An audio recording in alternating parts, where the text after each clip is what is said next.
I aimed the weapon at him, and I shot. And I meant to shoot. But I'll be damned if I don't take any more of that. He tried to rape me. He tried to rape me.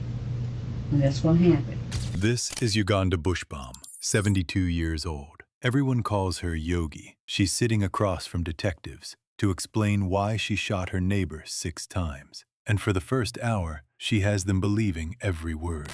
I said, not again. Not again. A frightened woman defending her own life against a man who wouldn't stop. That's the story. The detectives let her tell all of it. Then, piece by piece, they take it apart. Did you say that I have a gift for you, or I have something for you? I would have said that You would have said it? because my gun was on the front patio. On September 25th, 2020, police were called to the Myrtle Grove Villa Apartments in Pensacola, Florida. They found a man shot in the parking lot. David Saldana, a physical therapist who just moved in. He'd been shot 6 times. As he tried to crawl away, the shooter kept firing while he begged for his life. He survived and woke up handcuffed to a hospital bed because his neighbor, 72-year-old Yogi Buschbaum, said it was self-defense. He'd forced his way in and tried to rape her. She'd even reported him days earlier, with a warrant out for his arrest, so who would doubt her? But the wrists she says he pinned have no marks. The neighbors call her obsessed, and a doorbell camera caught what she really said at that door. They question her twice. The first time, she's the victim. The second time, she comes back to fix her story, and it falls apart. Oh, ma'am. All right. Hi, ma'am. Investigator Timo. I'm Investigator Alvarez. So, I know you've had a hell of a night. Right? Obviously, we have to talk to you about what happened, you know. So, especially in these type of situations because they're so serious. Before we start, though, okay, I have to read this to you. All right? This does not mean, by any means, you're a suspect. It doesn't mean that you're in trouble. Understand, just because we had to bring you here because we have to have a statement from you. So I'm going to read this to you, okay? And if you have any questions, please ask. You have the right to remain silent. Anything you say can be used as evidence against you in court. You have the right to have a lawyer present while being questioned. If you cannot afford to hire a lawyer will be appointed for you without cost before questioning. If you wish to answer questions now without a lawyer present, you'll still have the right to stop answering questions at any time. You understand that? Okay. I'm going to have you, if you don't mind, printing right here. And then signing right here. And this just acknowledging that I read that to you and you understand. Thank you, ma'am. What's your name, ma'am? Uganda? Uganda? Okay. Right. Can I get you anything, Uganda? You want, something to drink? Anything? I'm fine. Okay. How do you spell your last name? Buschbaum, Buschbaum. Where are you from? It's a unique name. I've never heard of Yagaunda. The name is South American, from Asheville, North Carolina. Your kinfolk come from South America, you said? I'm sorry. You said your kinfolk come from South America? No, my father was over there in the military. Oh, okay. And it kind of gave you the heritage name and kind of passed it on. I like that, though. It's definitely different. What's a good date of birth for you, ma'am? 10/6/50. 10/6/50. Perfect. And where are you living at? 5398 Lillian Highway, apartment number 1, Pensacola, Florida, 32506, and it's called Myrtle Grove Villas. Okay. And what's a good phone number for you? 741-3082. That's an 850 number? That's my home connected to the internet. And then the cell phone is 261-0415. 0415? Okay. So, obviously the circumstances of what happened tonight is what we're interested in. Let's go ahead and just start from the very, very beginning, okay? Okay. And like I said, every fine little detail, it's very important to us. Okay. So, Let's start from. Well, let's go back because this is a continuation from the other night, right? From what I see. Yeah. Okay, let's start the other night. I understand that you probably told Deputy Touchstone all of that. Let's go back, a couple days and start there with that night. Okay. On the 22nd?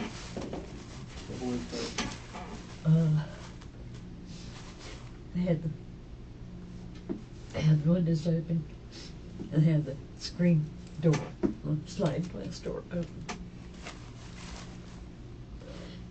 And I was in the bathroom and I heard somebody, my nickname is Yogi, okay? And I knew it was a male voice, and I said, just a minute.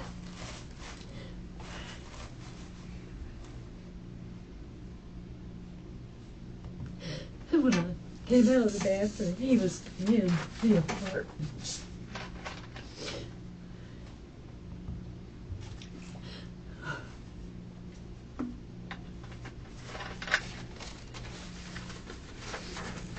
He threw me back on the bed, that's where my bed is, right there. And held my hands back and put his mouth on mine, and he was pulling his pants from down. That's all I can remember. Yeah. My doorbell rang because I was expecting one of my friends to come over. And I couldn't scream. I couldn't do anything. So he left. Then my landlord came over, and that's when he called the police, the sheriff's department. And I was going to go today and get the restraining order because I called the other day and it was closed. So he had been harassing me. He wouldn't stop. He just wouldn't stop. What do you mean by harassing? Sexual, how do you say, Innuendos? But then he tried to touch me one time. Was this before or after the first incident on the 22nd? I'm sorry, before. Okay. And he hadn't lived there that long, I don't know how long. And he was walking by my apartment and just trying to make conversation and asked me would I'd like to come over and have a beer on his porch with the light on. And I said, okay, but I can only stay for a few minutes. So we were sitting there just talking, and then he put his hand on my shoulder. And then he started going for my breast, and I jumped up. And I threw the beer bottle at him. It was... When was that incident? It was right after he moved in. I don't know, I didn't report it. Okay. Do you think it was a month ago, a week ago? Shortly after he had moved in. And I think we moved in, June or July. I don't know. Okay.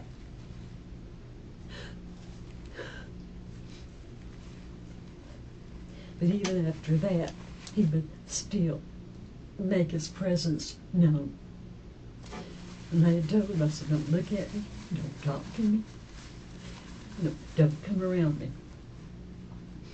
So when the hurricane came, his apartment, the tree went in.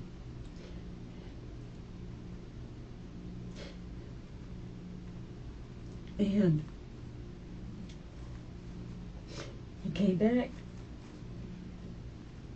Tuesday, and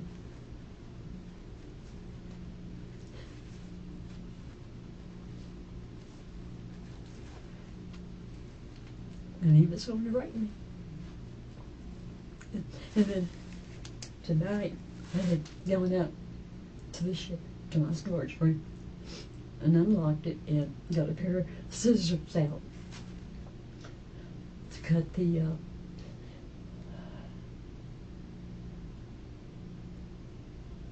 rose bushes back.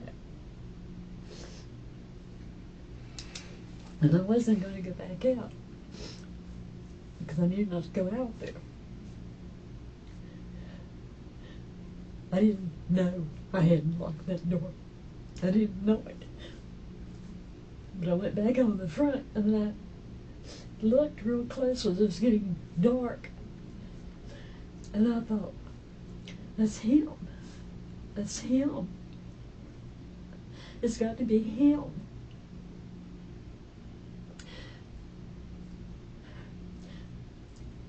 And when Where was he at? at the post where we do our mail, and then he came. I went in because I thought, okay. I went in, and then he opened it. He opened the door. I hadn't locked it.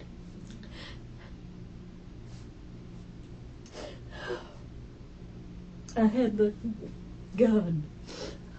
I had it.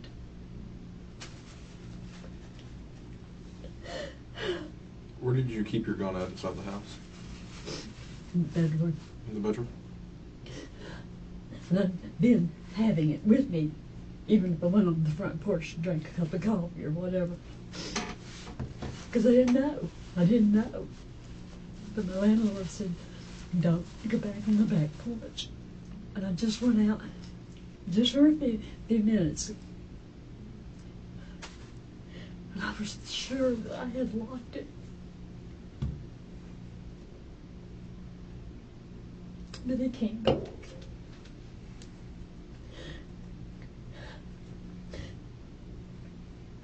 So before he could touch me, I just turned because my gun was on the bed, but it was covered. And I grabbed it because he was banging on the door at first. And I thought, what?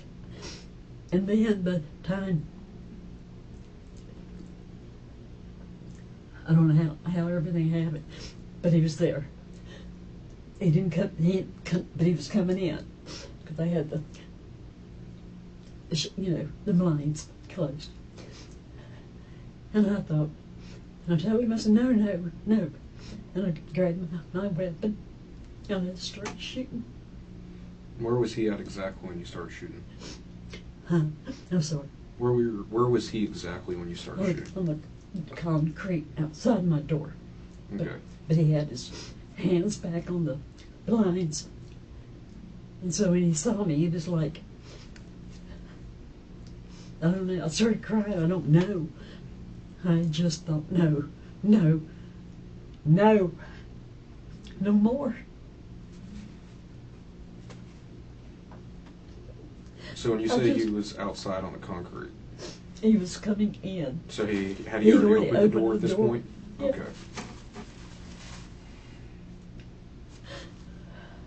Did he ever actually enter the house, or did he just stand in the doorway at that point? I'm sorry, what? Did he enter your apartment or house, or did he just stand in the doorway? The first time he was already in the apartment when he came in. And this time he was knocking on the glass door. And then he tried it. I thought I had locked it. It was 5 minutes. It was just 5 minutes. And he opened it. I mean, the blinds were closed. And there he was. And I just...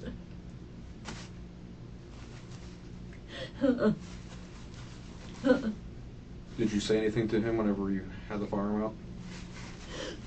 I said, yeah, not again. Not again.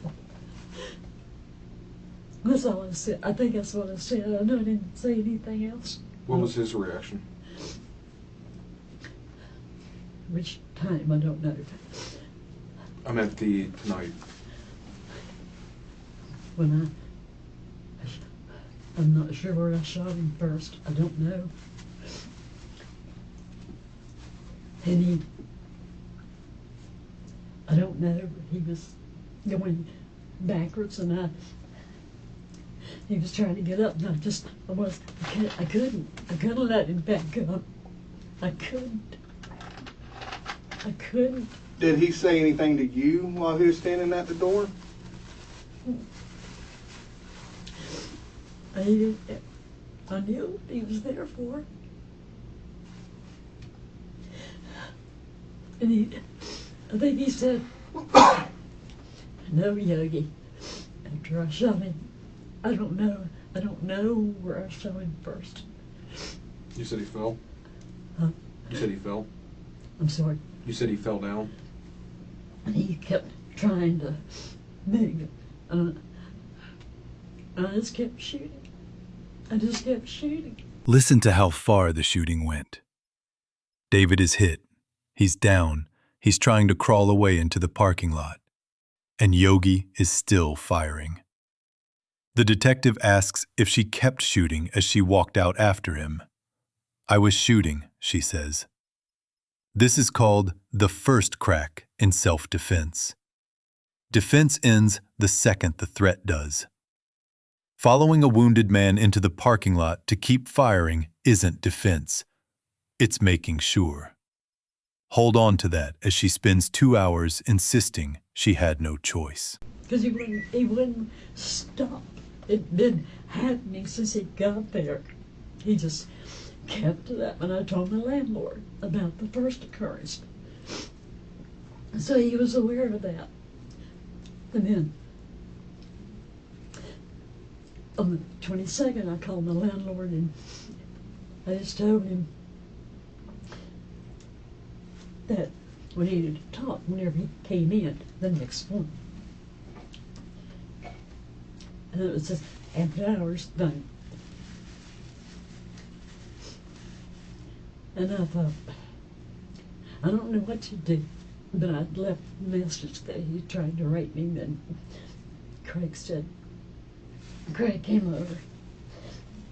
He said,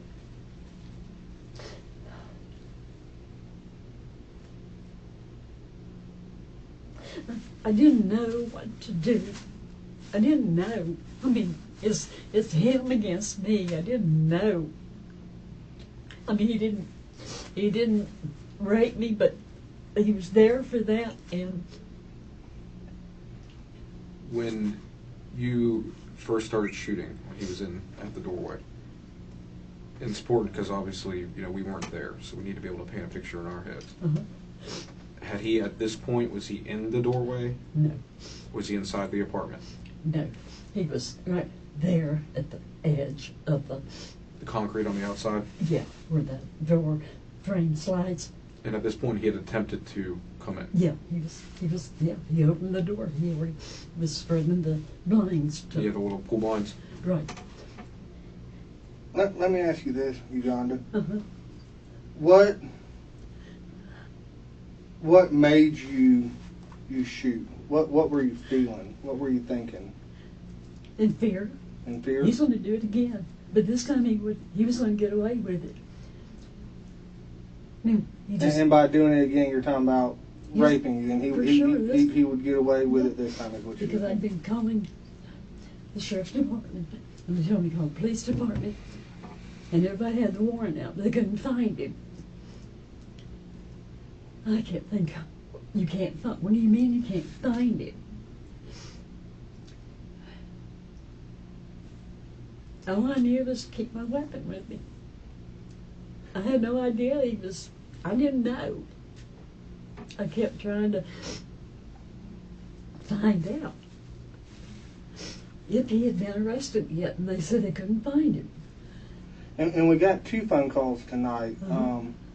One was from a anonymous caller saying that he was there. And then the second one, I believe, was probably from you, because I believe it came in and said that you called back and said that you had shot him. Yeah. Was the first one you also? Did you call in and let us know that he was there? Yeah. Okay. And the lady told me, see, he was coming back. I said, he's here at the mailbox. And she said, stay inside. So I did. I went inside and I stayed.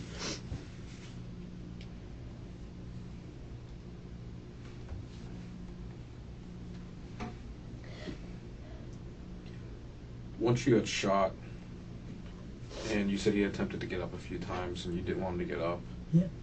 did you, at what point did you exit your apartment? As soon as I got the gun and I shot him right there. And then I just kept shooting. Did you shoot any time outside of your apartment, or did you just kind of follow out to see where he went? No, I kept shooting. I kept shooting.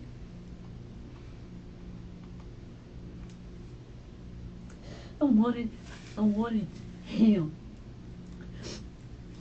to stop. Stop. He wouldn't stop.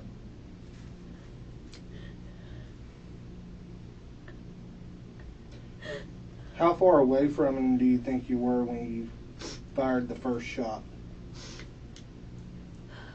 I don't know. I mean, I'm right there at the sliding glass door, and he's on the outside, but he's getting ready to come in. And by the time I grabbed the gun, I already had it, so I could reach it.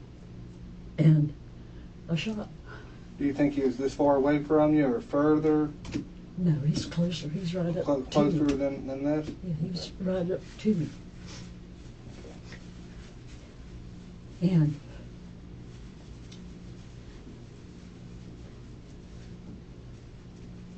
I just kept shooting because he wouldn't go down. When he ran off into the parking lot, were you continuing to shoot as you walked out? I was shooting. I don't know. You don't remember? I don't remember him saying my name. And that's all I remember.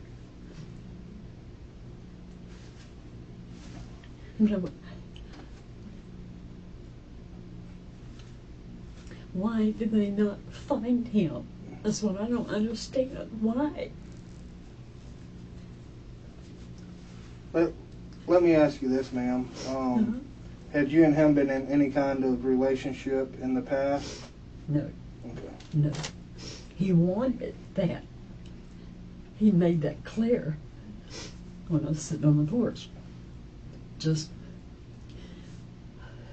How often had you hung out with him? Just that one time? that one time. And when he put his hands on me, Did he live by himself? yeah, he just moved in. He's separated from his wife, going through a divorce. How long have you owned that firearm? Since I was on guard at Gunpower, Okay. quite some time. Were you armed security there? Arm, yeah. How long ago was that?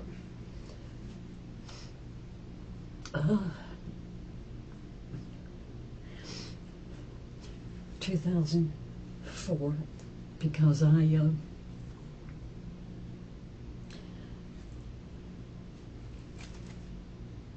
had a supervisor who was a bully. And I didn't know what a bully was.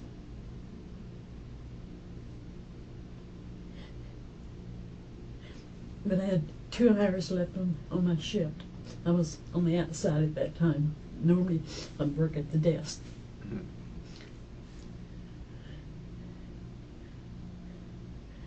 And something had happened that afternoon. It was raining, and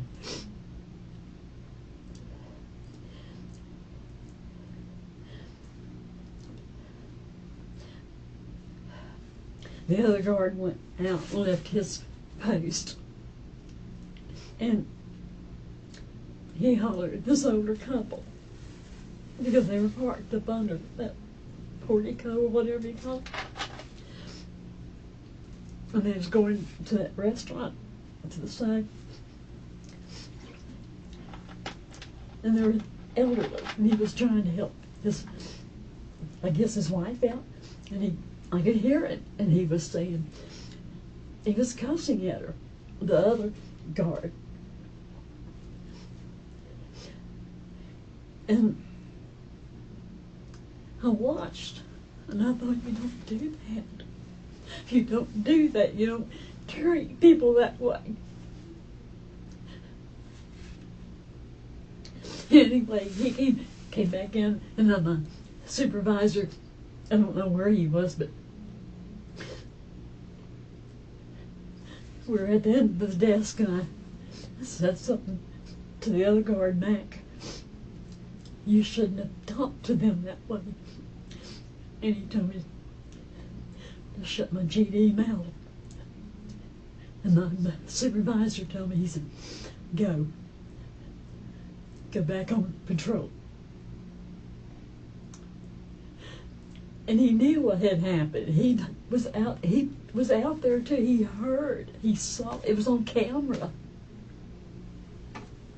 Well, like I said, we'll kind of divert back, okay? Do what? We'll kind of divert back to where we were. And it's important to us, too. Like I said, when you saw him, I'm going to go back to the incident where he's out back by the sliding glass door. Uh-huh. All right? I know investigator Timo over here had already kind of hit that topic. Uh-huh. How exactly did you feel at that moment? In fear. You were in fear? In fear. I mean, my God, I'm 70 years old. No. I'm not going back down that road. I'm not. No. What were you in fear of? Raping, being raped. I'd already been through it with my father. I wasn't going back.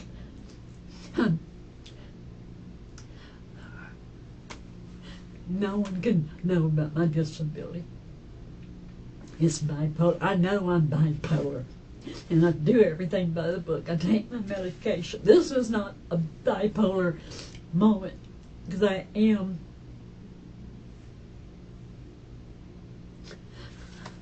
I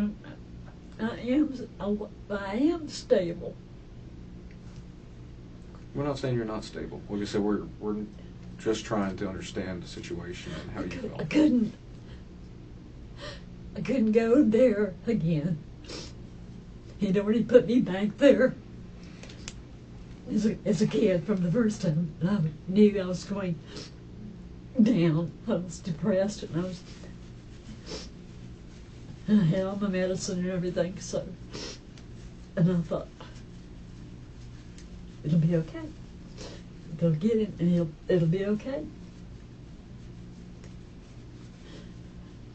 But the call never came in that they got him.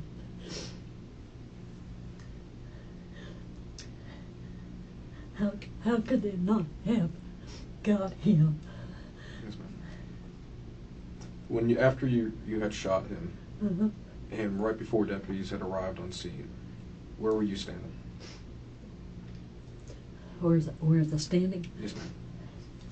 I think where our gate had gone down. And I don't know how far back. One of my neighbors, she had come out, and I told her, I said, go away. Go away. I didn't know who it was at first, but it's her. And we don't get along. She hates my damn guts anyway. And I told her, I said, go away. But I'd already shot him all those times. And from where you were at that point, up on that fence that's been knocked down, you didn't shoot any more rounds from that position? And after I shot everything, then he was just crawling out. Okay, so all the shots happened right there in front of your house. In his yard, like between our yard and his yard. He was crawling towards his yard. Okay. And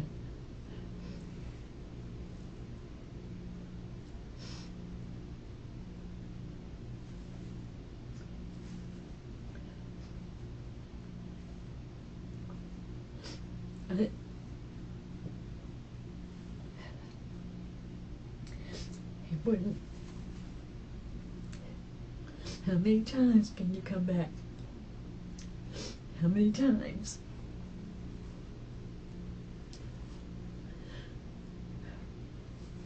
Well, like I said, just do me a favor. Mm-hmm. Just go ahead and sit tight here for 1 second, okay? Would you need more tissues? Yeah. Let me go get you some more tissues, and I'll be back in just a moment. Okay. You sure you don't need any water? Okay.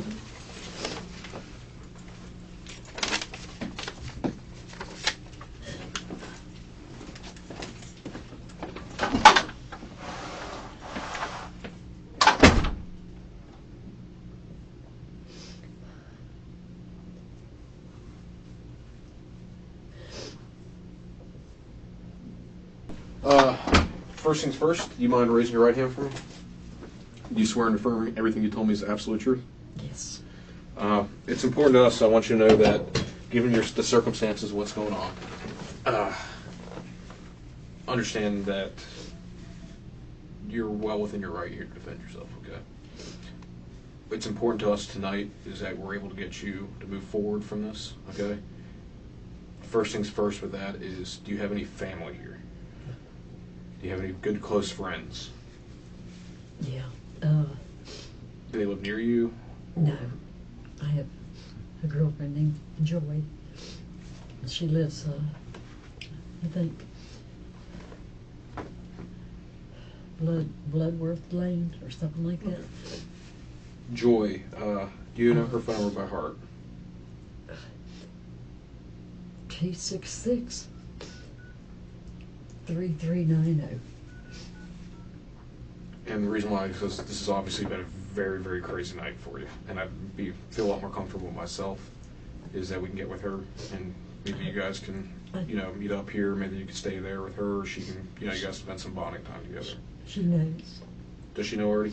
Yeah, but she doesn't know about tonight.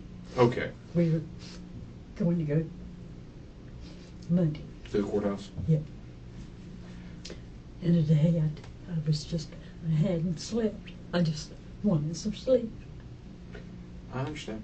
Like I said, we're not condemning you at all in this situation. You understand the reason you're in here is because we have to paint a picture. And the situation for us is we come out here and we don't know a lot. We know what happened on the 22nd, but we don't know what happened tonight. So that's why it was important for you to come down here and speak to us. That way we can paint a picture for other individuals who look at this and want to know what happened. So it has to make sense for us, has to make sense for other people too. So, and I really do appreciate you being so forthcoming and, like I said, helping us with that. Why couldn't they find him? Well, unfortunately, with a lot of the hurricane stuff, it's displaced a lot of things. And the situations are, we have other calls of service. We have situations where, we're assisting with hurricane relief. And then we also have the fact that, individuals aren't always home. They might be out and wandering. So, and we have a tremendous amount of warrants throughout the county, you can imagine. So it's not that we didn't have a priority for it, it's just it's difficult for us to be able to use our manpower through such a bad time right now. So, like I said, given the circumstances though, like even tonight, you were told, we're always tied up in a lot of other stuff happening as well. But just go ahead and sit tight for me a little bit longer. I'm going to call Joy and see if she can come. Yogi went home that night believing she'd been convincing. But while she sat in her apartment, detectives were pulling the doorbell footage and knocking on every door in that complex. A few days later, she called them herself to fix a few details. So they brought her back in. This time, they were ready. All right, Mr. Buschbaum. Sorry about that wait. You are investigating IRS? Yes, ma'am. Yeah. Sorry. No, you're absolutely good. I know that you run into a lot of people during that, Yeah, that's pretty bad, but, well, no, I can't remember everything, but I can. Well, so the reason we're here today, too, initially, obviously you reached out to me over the phone. Yeah. And I guess you said you had some stuff to change or add to your statement initially. So, what we always like to say is because the doors are locked here at the sheriff's office, we have to escort you out. That at any given time, you're free to leave. Okay. If you want to leave, just inform us, and we'll promptly get you out. Okay. That you're here on your own will, correct? Okay. Is that correct? Right. Perfect. And so I just like to stress that enough. But like I said, there are doors that lock here and require access to get through. Right. So at any time you say, "Hey, I want to go back home," Okay. you know, we just swipe you out, walk you out, and we'll get you a ride back to your home. Okay. Okay. So what we have, let's go ahead and since this has been a very long, convoluted case and everything else. First things first is you had reached out, like I said, over the phone to me. And I know you had left me a voicemail about wanting to add to or retract something Yeah. from your statement. I got 2 statements incorrectly. Okay. And I'll be taking notes as we go, just 'cause my memory's not that great. Well, it's scribbly what I had down, but I remember now from what I told you and what I told Officer Touchstone, Yes, ma'am. and it only made common sense after I just thinking. Yes, he did hold me down with one hand. He held both my arms down with his left hand. But his right hand was not over my mouth. It was his mouth on mine. Because he had his right hand free to try to get my shorts off. Yes, ma'am. But I told you the right hand was over my mouth. It's not right. It Okay. couldn't have been because I remember him trying to get my jeans off, my shorts. So what I told you was, A little bit opposite. yeah. Okay. Secondly, when I said it, Joy, my dear friend, had rang the doorbell, I had just got off the phone with Joy. We had talked for maybe, So this investigator came out from the other night.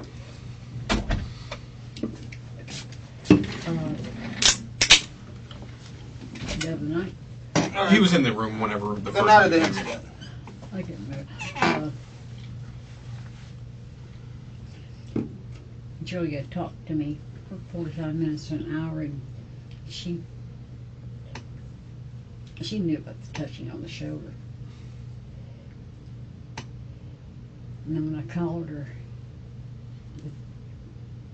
Tuesday, 22nd, Yes. and we talked at length. And she said, my nickname is Yogi, so she said, Yogi, you have to report this. You have to. And I said, I wouldn't say one way or the other. And yes, I waited. Because all I could think of was that turmoil. Okay? Mm-hmm. Turmoil. And I thought, I'm just now trying to get my life back together. I didn't want another he said, she said conversation, like with a supervisor or something like that. I didn't want it. She called me back. She said, Yogi, do it. And she said, I can't do it for you. I said, Joy, I'm thinking. This is around, I don't know what time Officer touched, yeah, I don't know what time she came out. You remember? I believe we want to say around maybe 8, 9 o'clock. Okay. So I had, because the incident had occurred, and then I called Joy, so we hadn't have been on the phone 7 or 7:30 when we Okay. were talking. So, in my mind's eye, if that's the right word,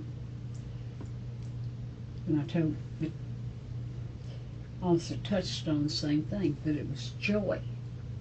I told you it was Joy, but it wasn't Joy.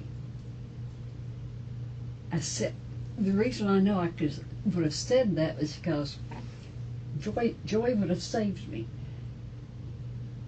She would have saved me. Okay. She has the key to my apartment. She would know if I didn't answer that door, and then we'd already talked about it. Then, you know, I could be ill or whatever. Or, yeah, it could be an emergency. Yeah. And so I called her back the other day, and I said, Joy, it wasn't you. You didn't come over, right? She said, no, honey. She said, you remember us talking the day before? And I said, no. Yes, we talked the night up, right? Yes, we did talk then also. But the incident had not occurred. No. I got so darn confused. I know we had to talk at least 2 times that evening. Mm-hmm. It was on the night up. So the reason I would have said Joy, because she could have saved me, and she would have. But it was a neighbor. I don't know who it was, but a neighbor rang the doorbell. I told Joy, I said, God forgive me, Joy. I did not mean to say her name. But to me it made sense. No, I absolutely. mean, I thought it was. Because she does come over and shut my computer out for me and everything. And we are close friends. In my mind's eye, it was Joy. Do you happen to ever find out who it was? No, I have no recollection. Is it common out there where you live for people to ring the doorbell at that time in the afternoon? Oh, yeah. Okay. Who would it have been, like, what other friends do you have there in the apartment complex? 2. Who are those? One is named Barry Hutchinson. And who's the other one? This is terrible because I really don't remember Sherry's last name. It was Sherry. That's fine. I just wrote down Sherry.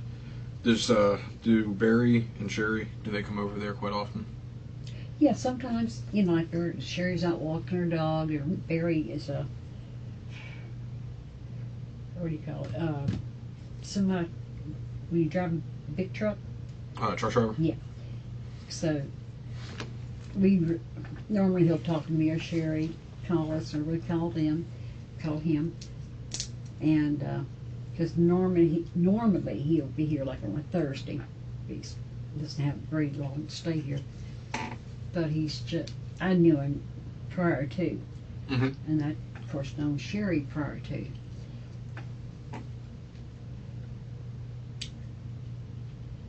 And those are the only 2. And I was blessed. You know when you're blessed.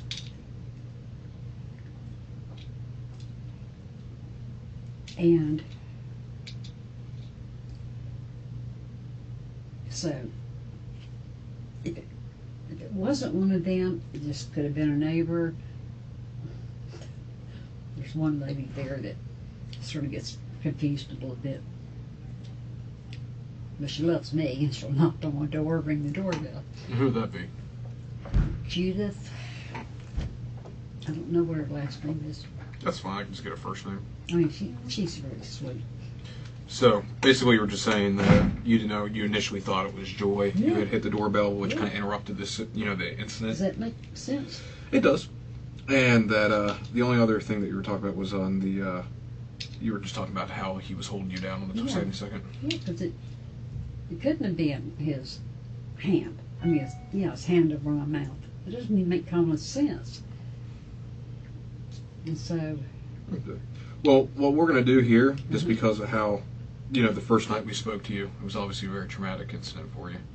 And obviously you're, a lot going through your head. Let's go ahead and start from the very beginning. And we're going to start on probably from the moment that David first moved in.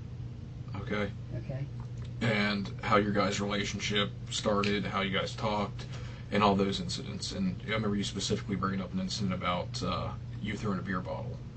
Yeah. Do you want to go ahead and start with right when he moved in? Okay. When he first moved in, I wasn't paying any attention to anybody was even moving in.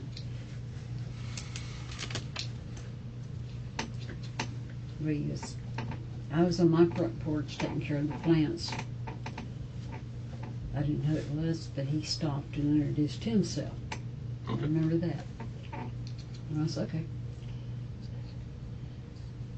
But I'm like that because if I don't know you, I'm certainly not going to just come up to you and say, I'm so-and-so.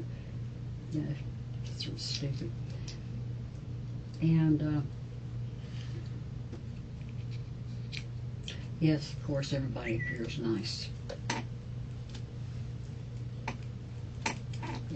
Everybody puts on an image, you know, another face whenever they're,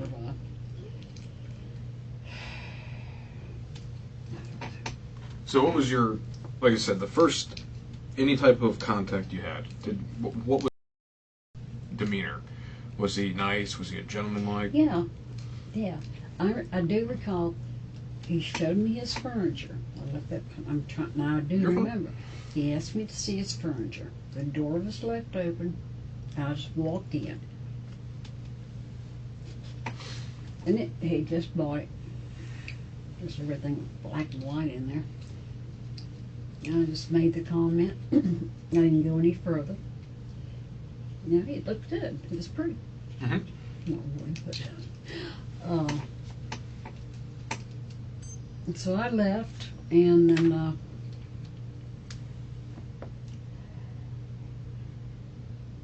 then when he invited me over after that to sit on his front porch, little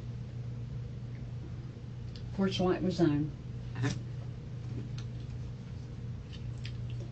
If I wanted to have a beer, and I said, if I'm going to drink a beer, it's non-alcoholic. And if I should have a real beer, I would only drink like half of it. Okay. And so I brought my own beer. And his is a real pretty can, the long one, ultra kind. So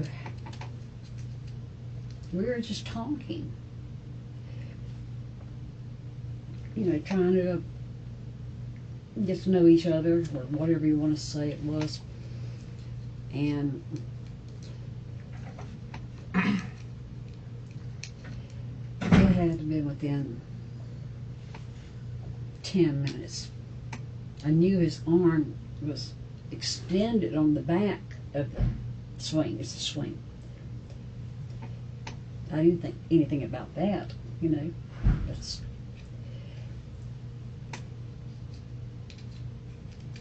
But then, and it happened quickly. He got this whip in this shoulder. He reached with his right arm, and he started doing this on my shoulder. I'm getting ready to get it out of my mouth. Not a very pleasant word. At that time, he'd already, I had a tank top on, probably like I had the other night. And, but this time his hand is halfway down, well, you know, the loose material. Yeah, I'm sure I said F too. And I got up as fast as I could, and mine was a glass bottle. I don't know where it went. All I know is I threw it, and I threw it towards him. And I called him some choice words.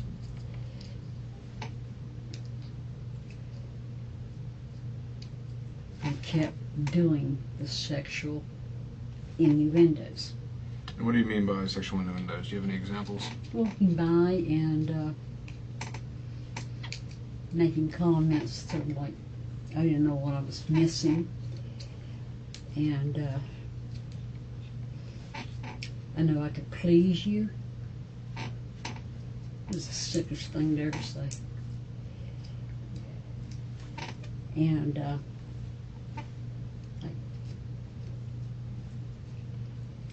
give it a while, then you'll be asking me to come over. I mean, it just. And was this spread out over time, or was this all like one day? No, it just was spread out. I wasn't always out there on the front porch. And for the most part, that time of day the sun was coming down the back, I would go to the back, or just inside my apartment. But, you know, it was nice outside. So then I thought, wait a minute, this is my apartment, this is my home. So when he would walk by, I'd just look the other way and not say anything. Why would I want to say anything? And for every time he did make a comment, I said, I'm warning you. I think I said that.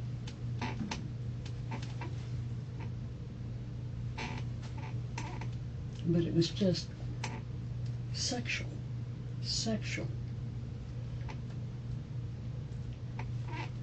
Anyway. Did you ever go to the property manager or anything about his harassment, his Yes. comments towards you, Yes, his sexual innuendos? yes, I did. And Craig took it very seriously. So,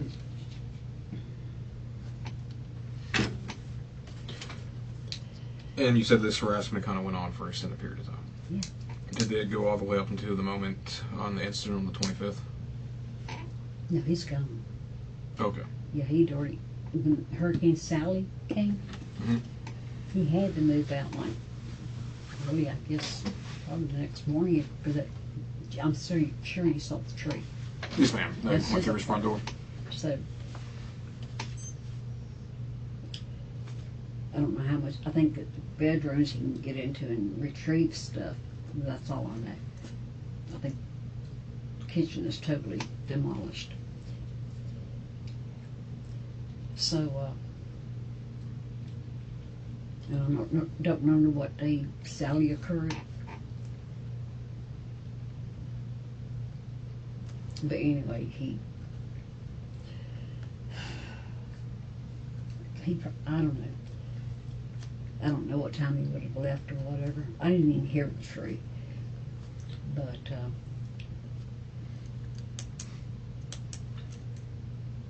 Well, let me ask you, okay? Because going back here, when obviously this incident happened on the 22nd, that's going to be something we really need to hit on. You know, all the details on that. All right. So, you obviously had a history where you said that when you first moved in, you know, you didn't introduce yourself, he introduced himself to you. right.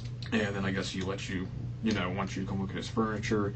You said you walked in through the door, and you said later on, was it, I'm not sure, same night or, you know, shortly thereafter, you said that you had beers with him. Right. And when you guys were on the swing and all that, he attempted to make a motion. Yeah. Or make a sexual advance towards you, at which point then you took it negatively and threw a beer bottle at him. When he made that advance to you when you were sitting on the swing, how did you throw the beer bottle? Because you can understand perspectively, Right. you're sitting on a swing with an individual. I got up and was walking toward the screen to get out the front door, and I had the bottle in my right hand. So I would have thrown it with my right hand. I didn't know where I was aiming, but I was throwing it. Were y'all sitting beside each other on the swing? Yeah, but not close up.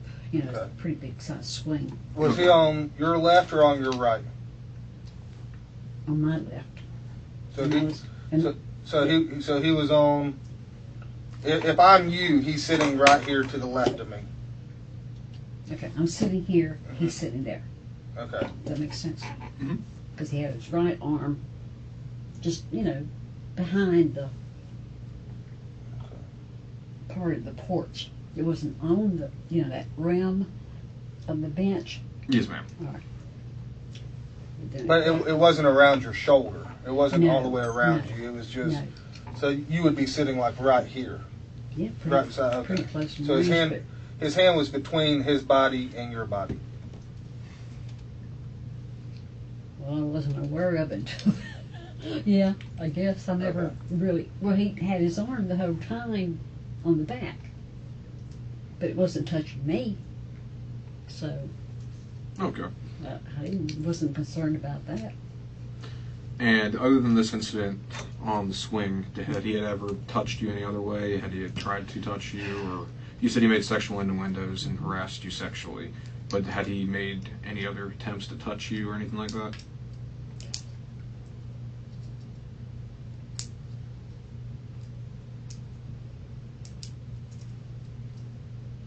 Can I remember?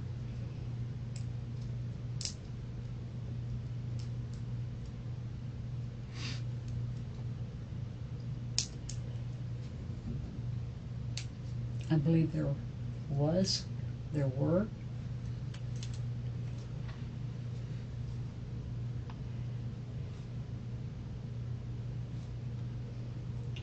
You can't remember those incidents, though?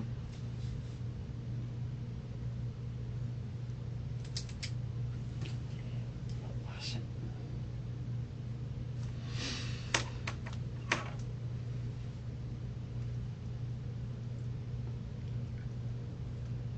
He hugged me. I remember that. But then, What's the time frame on the hug? Was it right after he moved in, before he massaged your shoulder, after you threw a beer bottle at him? What was the time frame on that? oh God.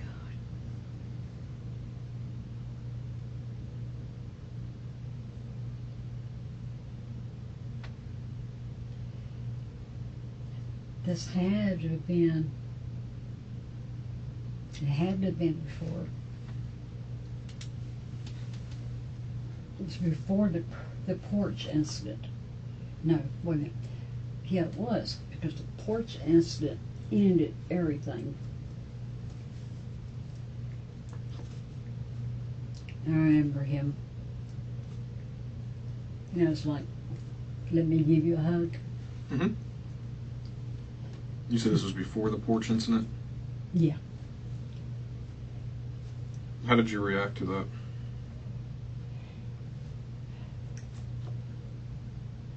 And I thought, you gotta be crazy, but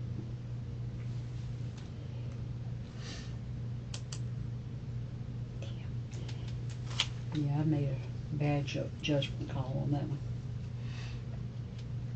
Well, I mean, I let him hug me, I know that, but I didn't think it was, you know, really past my space. And he said, and the reason he hugged me, because I was saying something about, you know, you have to watch whatever you say around here, because it spreads like wildfire. It's just, you know, things like that in general. And that's when he says, sounds like you need a hug. Yeah, I didn't see any. No, there was harm in that, and I should have known that. That should have been a signal right then. what about any other incidents?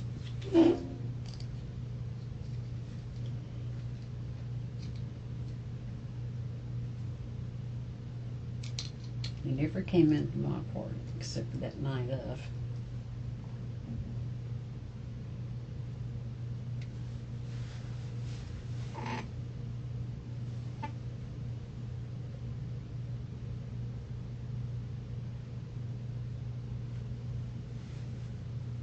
I knew he had a guitar, too, I think, 3, 4.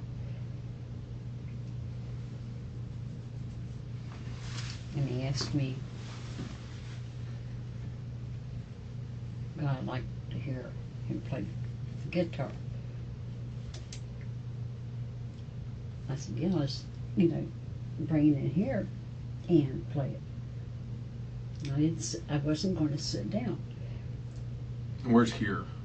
in the living room, In his apartment or your apartment? his apartment. Okay. But the door is open. You know, as long as that door stayed open. And I told him, I said, don't close the door. And he didn't. Now, is this the same day that you went over to see the furniture? No. I don't think so. No.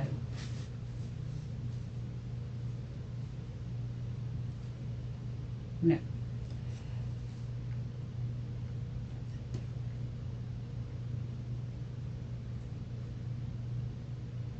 No, maybe. Shit. Excuse me.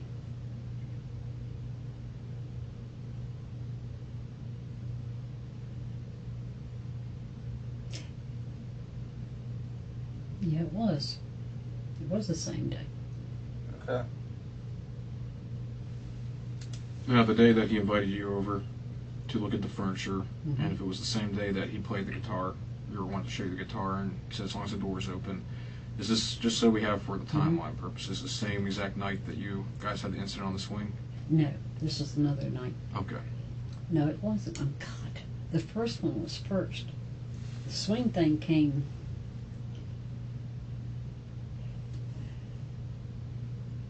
like one night after. Okay. I know what it was. And but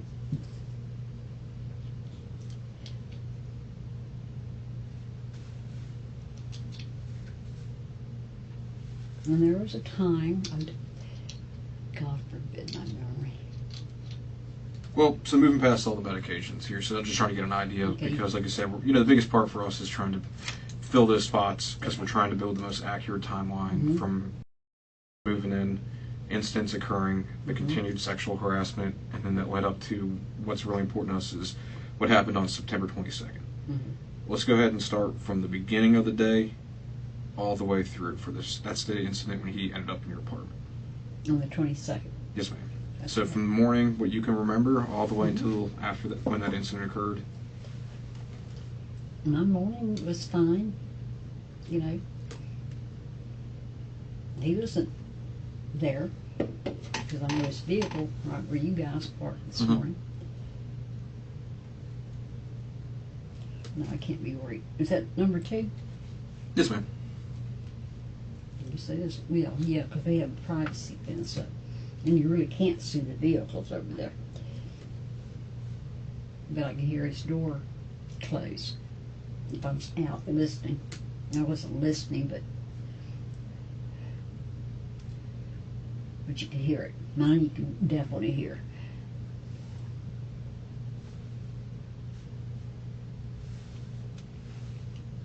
Okay, but no, my day was fine. Did you that morning? No, Okay. no, I never saw him in the mornings. And I had a regular day, you know. And on the overall, I'm happy, you know. And that afternoon, yeah, it was after Sally, right? Yes, ma'am. Okay.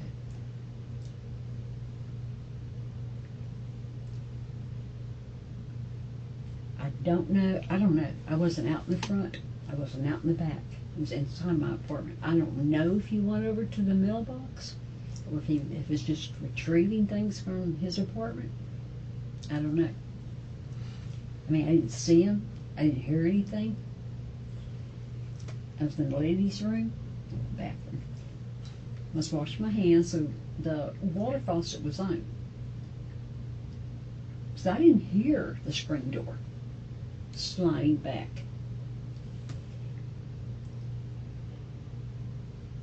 But I thought, I did hear something. I did. So that's when I mean, you know how close my bedroom is to Yes, the ma'am. bathroom. And he was at where my dresser is, okay? He was like right in the middle or closer up towards me.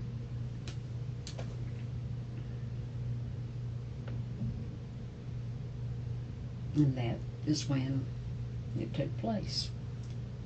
Lay me back. Well, no, he didn't lay me. He threw me. Well, before we go Okay. super into it, I need to know every little detail. Okay. So you walk out of the bathroom because you thought that maybe you heard something. Yeah. And So every little detail. Okay. So I walked into my bedroom.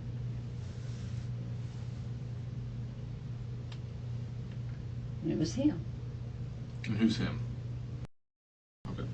He already had his pants down. He was already exposed.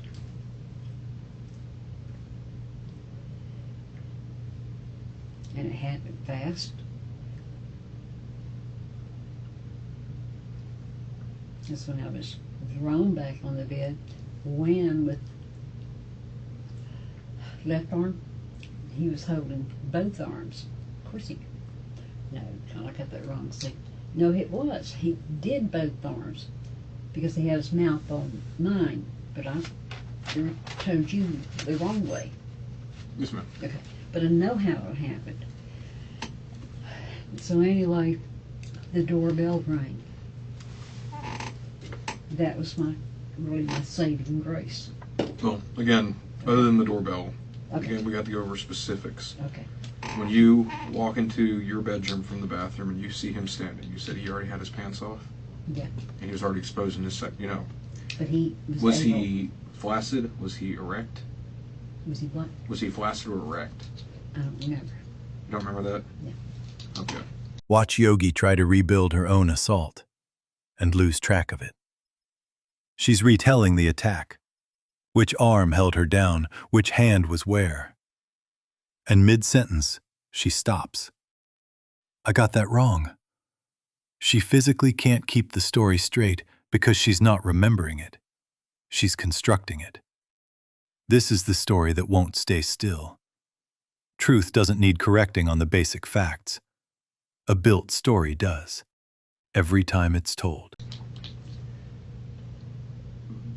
At that point when you see him standing there, exposed, why didn't you turn? I was attempting to turn, Okay. but he grabbed me. I mean, that's how close the proximity is. No, I'd already turned around to leave. Had he said anything to you prior to grabbing you? No. No. I didn't even know he was here. And I have a sliding glass screen. It doesn't lock. Yes, ma'am. So, When he put you down on the bed, mhm. was he applying a lot of force? Enough where you couldn't get up? Yeah. Did it hurt you at all? No. Well, outside holding my wrist down. That's all. Okay. He didn't say anything to you when he was holding you down? Not that I remember. I don't recall anything. You said it made your wrist hurt? Yeah, but they're little anyway. I mean, he had a strong hold. I mean, he's seen him. He is not, strong.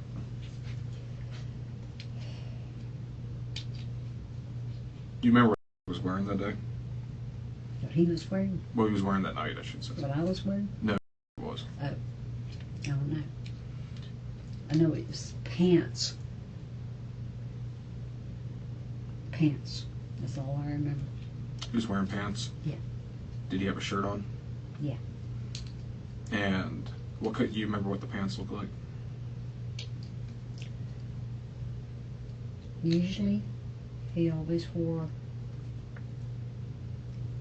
beige to work. Do you think he was wearing beige pants when you first saw him when you went in the room? Yeah. I know they were beige because that's what he always would wear. Okay.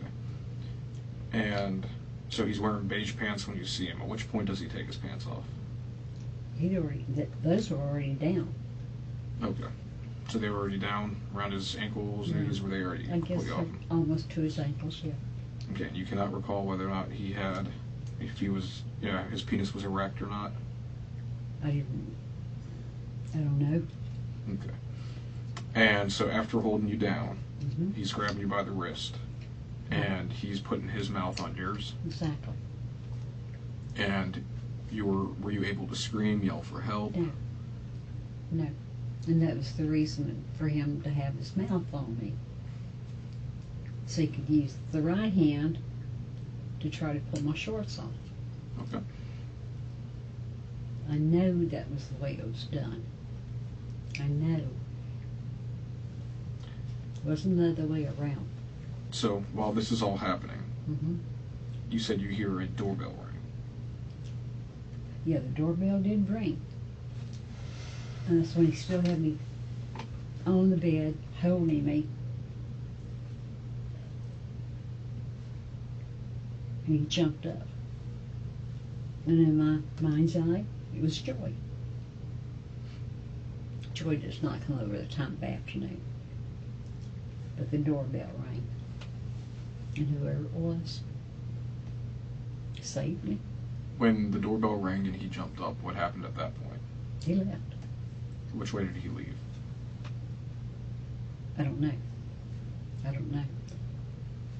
Which way did he leave? Yes, ma'am. About the same way he came in. Which would be, The back door. Okay. The back screen. did he leave the door open? Did he close it? He left it open. And where did he go from there? What did I do? Where did he go from I don't there? know. I don't know. And after he had left through the back sliding door and left it open, what did you do? I closed my glass door and locked it and pulled the shades. And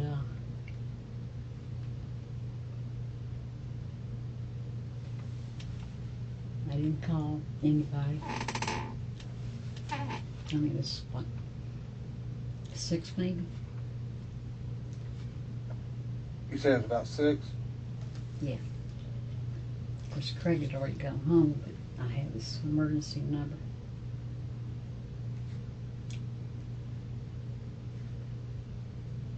I was not going to report it Why weren't you going to report it? because it's turmoil. I don't need turmoil.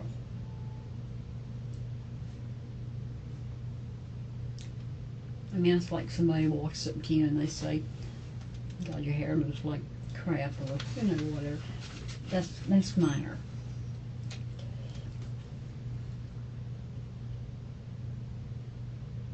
I didn't want any of this he said, she said. I didn't want to go through that kind of crap. I didn't want any more confrontations in my life. Have you had any other confrontations involving law enforcement in the past? No, never. I had, well, they did come out when my son. Well, let's move past Robbie now, Okay. though. Let's move back to Okay. So you have a situation where you're saying that obviously Robbie never harmed you. No. And obviously it's your kinfolk. Okay? It's your son. Yeah. Why was the circumstance different? Like, obviously, I mean, the same. You didn't want to contact law enforcement. You can see from our perspective, Yeah. it's a little odd, especially with such a traumatic incident. Right. I'm not the one that called. You talking about Robbie? No, I'm talking about, let's just forget about Robbie's incident.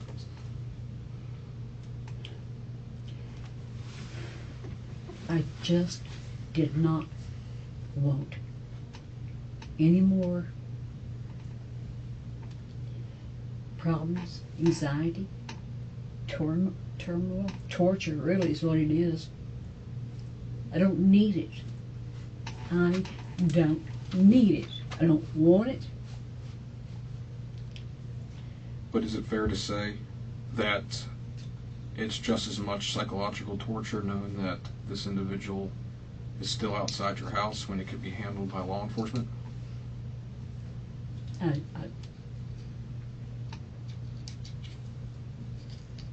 I didn't think of it. I mean, I don't know. I didn't think of it that way. You didn't call law enforcement, but you did call your property manager, Yes. Craig. Craig. You did call Craig. A little while later, you remember what time you called Craig? What time did Craig come out? I don't know what time he came in. That's what I was asking you. Did you wait a couple hours and then call him, or did you call him right away? I waited a few hours. Okay. And So you Craig, called Craig after a couple hours, and then he contacted us, right? Yeah. Okay. Was that your wishes that he contacted us, or did you just want to bring it to the property manager's attention? well, I'd already called him and on the after hours phone and told him the next morning I wanted to meet with him. You remember what you said to him on the actual voicemail? Something about, I know I had mentioned, I said, you remember the neighbor next door? But, and then I called back maybe an hour later, maybe sooner, and I said, he tried to rape me. He tried to rape me. And that's what happened. I didn't even know if Craig was even going to pick up that message that he did. So he came first. I still hadn't called 911. Craig came to my door and he said, "My God, Yogi, come with me." And he called 911 right there. So I stayed in my apartment while he met with the officers, and then he called me over.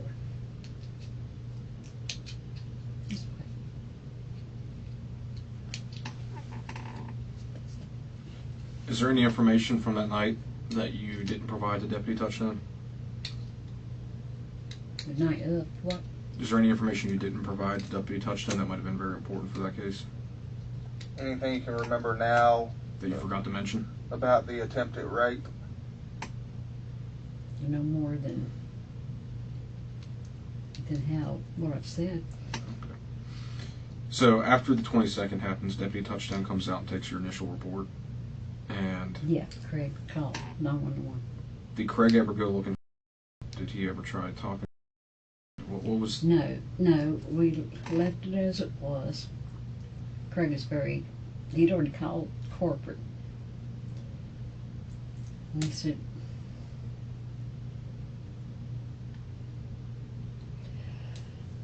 something to the effect of, he hadn't hurt me or anything, or even what he did was wrong, and Craig recognized that, but just to keep him posted. When you contacted Craig about this incident of it, when attempted to rape you, Yeah. What was your ultimate, because you didn't contact law enforcement, you contacted Craig. Did you just want Craig to know about this? Why did you call Craig? Just to know about it. Okay. And what was your outcome, or what did you want out of that? Did you want Craig to have him removed from the property? Did you want Craig to, did you want somebody to talk to? I wanted him to reprimand him. And how so reprimand him? Well, I'm sure he could have been evicted, or he would have been. But still, you're going back to he said, she said. That's the way I see it. Okay. Well, I'm just curious because we're trying to figure out exactly what decisions, when these decisions were made, what you were thinking at the same time.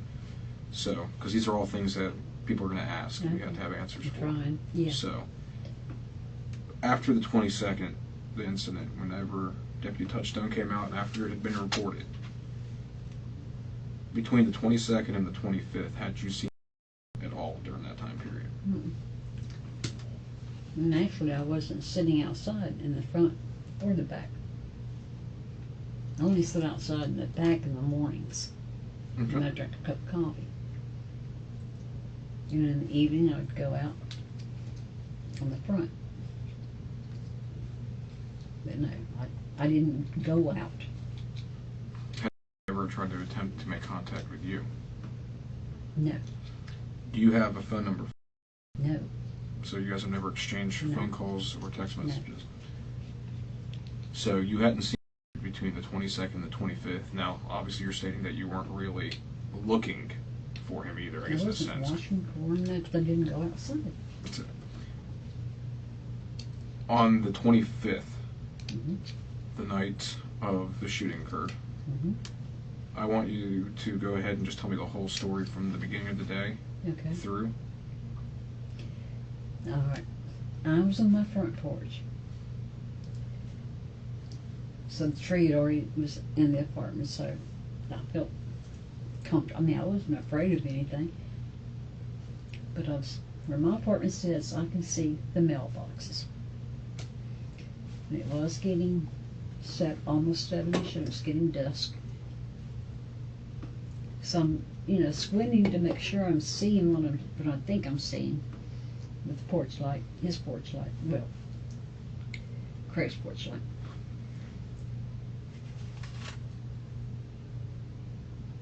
And I kept looking, just making sure, body feature, And then I realized it was him. And I thought, oh, God, no.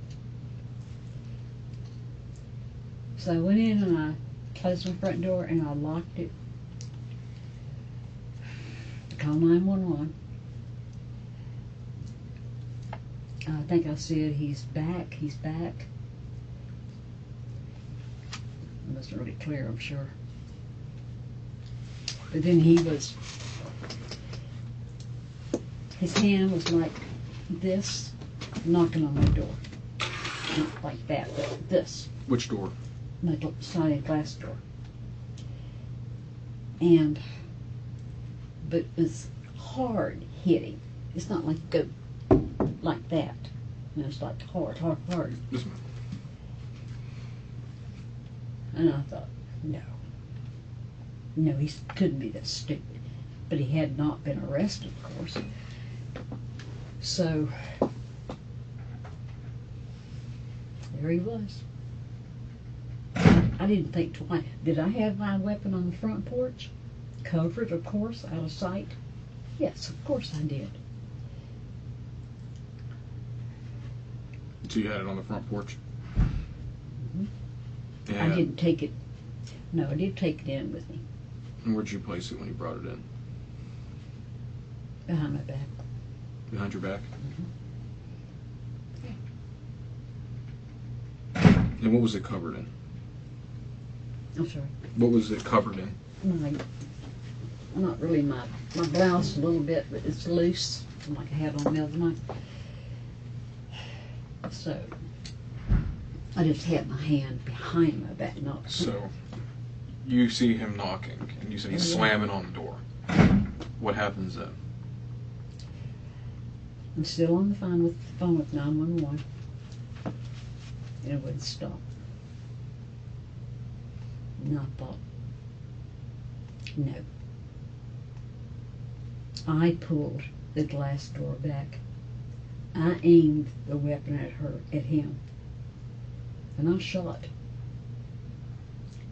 And I meant to shoot.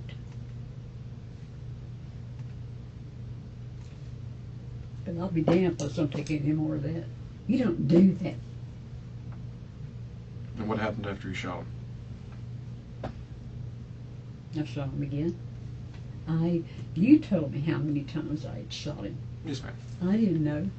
I mean, I don't think I could have lived with the fact that I'd killed him, I don't know. I mean, I never used my weapon. I had no idea how loud it was. I used it only on the gun range. And I remember the first time I shot it, I went, God, it's loud. And he fell backwards and he kept crawling away. And I just followed him. I don't know where I was shooting. And this time it's really getting dark and I can't see. And can't even really drive at night. So I wasn't aiming. I'm sure I was aiming towards him, that I could see him, yes. But I didn't know where the bullets were going to. I know the stomach.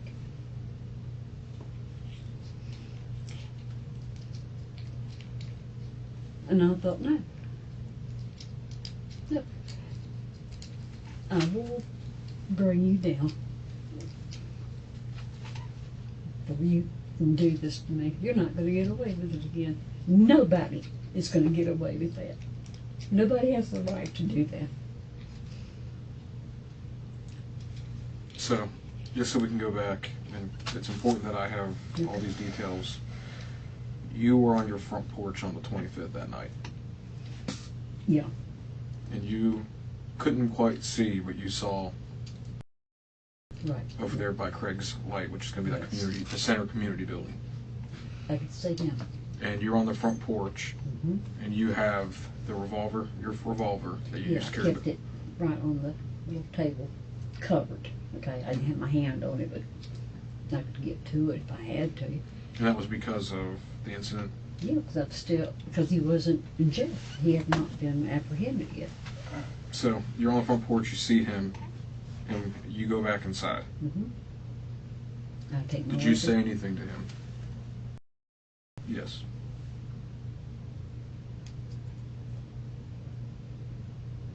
I don't know if maybe I may have said F you. I don't know.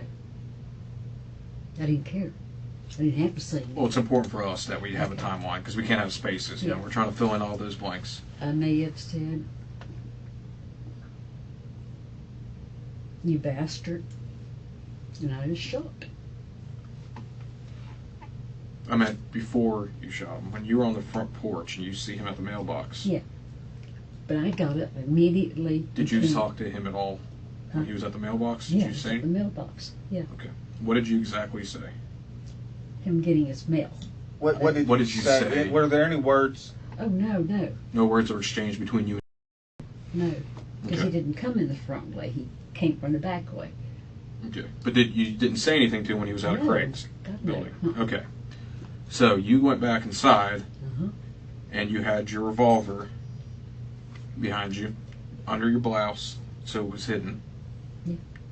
And then you see knocking on the back sliding glass I door. heard him. Yeah, You he was heard him. loud. And at which point you walk up there and you say to yourself, basically, this isn't going to happen again. Mhm. And you open up the glass door Mhm. and you presented the revolver and you said, not I again. raised it. Started saying some bad, I guess maybe cursing. You probably don't remember all the words. As soon as I got the glass door, I can get it open. Because I was going to pull that door open first. I wasn't stupid. I grabbed the glass door and I slung it back. And I was aiming. And then you, Shot him. had he entered the apartment at any time? Yeah, when the assault. No, I meant that night of the No, shooting. no. He Who was on your back porch banging on the door? You know where the strip is Mm-hmm. outside of the door? I'm inside. He's right there at the strip. It was very close proximity. Mm-hmm. So, no, there was no time to say anything. I wasn't gonna listen. I didn't even want him to be there. He was not supposed to be there. Okay. Let me ask you this. We got 1 second, just you're back. Okay. Yeah. I'm going to talk to her for a second. Let me ask you this. I noticed, when we went in your apartment that night, that your ammo and stuff like that was on your coffee table. That your boxes of ammo. Yeah. When had you gotten your gun out and decided to load it? After the attempted rape. Okay, on the 22nd is when you got your gun out and decided to load it. Okay. Okay. And I'm assuming, some of us are,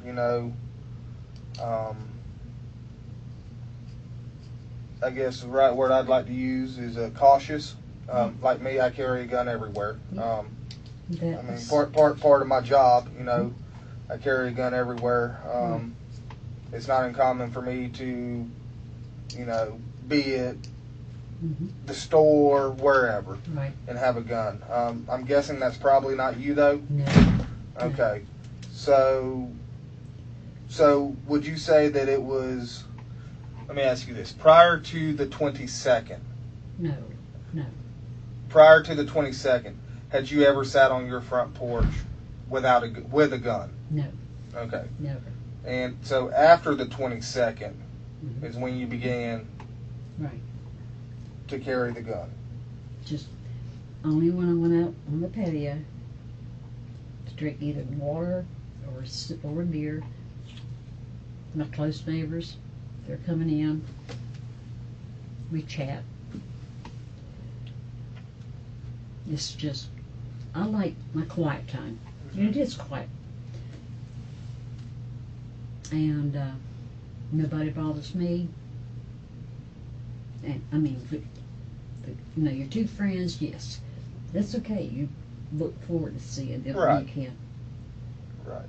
But no, nobody knew there was a weapon laid on that table Okay. because I had a tablecloth, not tablecloth. But you usually didn't keep it there No, before the attempted raid. Never. No. Okay.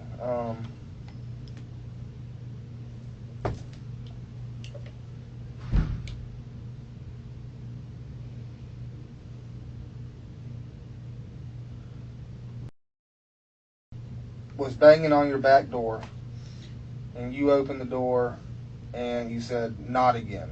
I'm not going to be a victim again. I said not again. Not again." And you shot. Yeah. And I think you said that he fell down, and you shot again. I think he went backwards, but I can't say for sure. I don't know. But all I know is he was on the ground. He was crawling. So And that's what I'm trying to figure out. Was it he standing there at the back door and you went bang, bang, bang, bang, bang? Or did you shoot him and he fall down and then he tried to get back up to maybe try and get you or to get away or anything like that? And you shot again? Or no, I just shot. Okay. I just shot.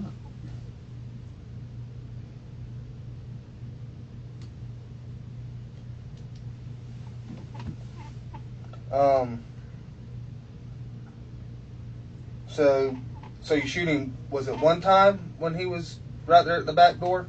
You shot him the one time and then he goes to the ground. Yeah. And he starts to crawl? Yeah. And then you shot him again? Yeah. And then did he continue to crawl? Yeah. So you shot him again? Right. Okay. I'm just trying to get all of the facts.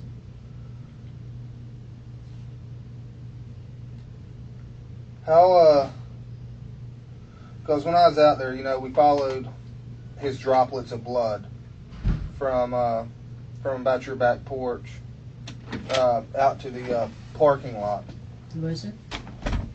His droplets of blood Uh-huh.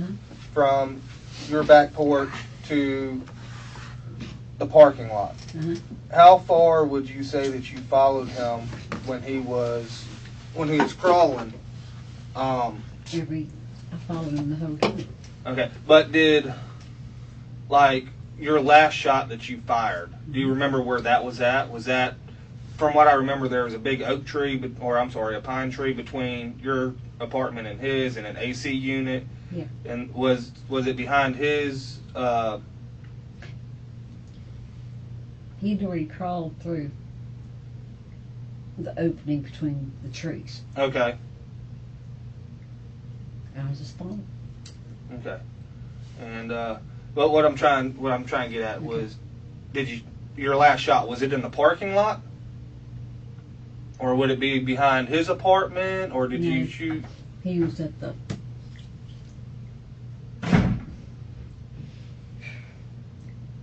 he hadn't gone out on the driveway yet, you know. He was right there. Okay.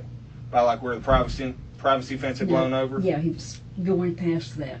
And I don't know when I took the last shot. I know it couldn't have been there because I hadn't realized I was out you know. When did you realize you were out? Do you remember where you were standing at, behind whose apartment, when you realized you were out? Probably right there at the,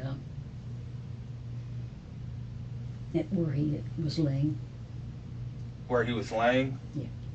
Okay. Well, he was laying in the roadway in the parking lot. No. So it would have been before that. Yeah, I wouldn't have gone out like that because I didn't have any more bullets. I didn't want to be anywhere close to him. Okay. Okay. I didn't know there was blood. Do you remember anybody else being outside? That same evening? Yeah, after shooting.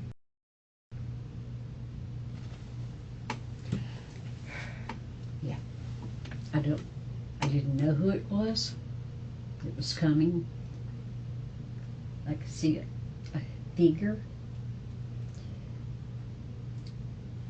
And it kept coming close. It was on my right hand side, and I'm glancing, what I could see. And I might really want to pay attention to you with what I'm, Yeah, exactly. you know. And it was one of my neighbors. It hazed my guts. What does that neighbor hate your guts? Do you remember her name? Brenda Sadler. Do you remember what happened between y'all? Because Before this, before yes, we got into we're it. going to kind of go way back, I guess, now. She's gay. No big deal. Don't tell me you're a lesbian. 'Cause, yeah, my God, I know you are. Doesn't mean I'm going to judge you or not like you. So we were friends. I mean, Brenda's a very likable person. I have no problem with that. But don't touch me. Don't. What did Brenda do to you? We were working on her back porch building a table. I've been helping her.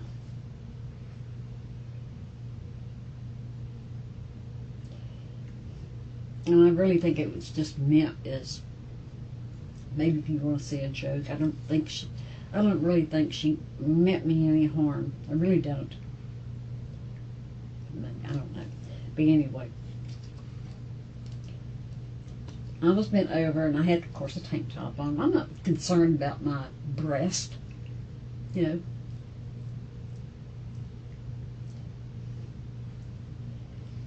But we were working, and I mean, to me it was sort of comical in a way, because we're standing right together and I'm holding she's sawing, and it's like her elbow came up against my breast. I said, Brenda, knock it off. And then she did it again. I said, God damn it, Brenda. Sorry for the language. And I walked off. We were in the backyard. And so we weren't speaking anymore. Did you tell anybody about this? Yeah, I told one damn neighbor. Excuse my language. What's her name? Brenda Thomas, I think.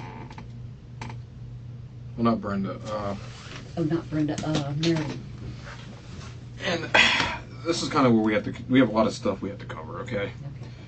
And the first things first that we need to cover about, okay, is we, obviously, part of our investigation, how we do things, is we go and interview just about every single person, because we don't know who saw what the circumstances were. Okay. So we've spoken to a tremendous amount of people over at the apartment complex, okay? First person incident we had heard about from a lot of your neighbors, I'm not going to specifically say who, was this incident occurred with you and Brenda, okay? And that I know there was a confrontation between you and Brenda, and I know it was witnessed by a lot of people. So it sounded like it was more than just a little bit of it was funny and we didn't talk. It wasn't. I mean, after I realized she wasn't playing. Because I spoke to numerous people out there Mm-hmm. who told me that you were going around spreading rumors. I told one woman. One.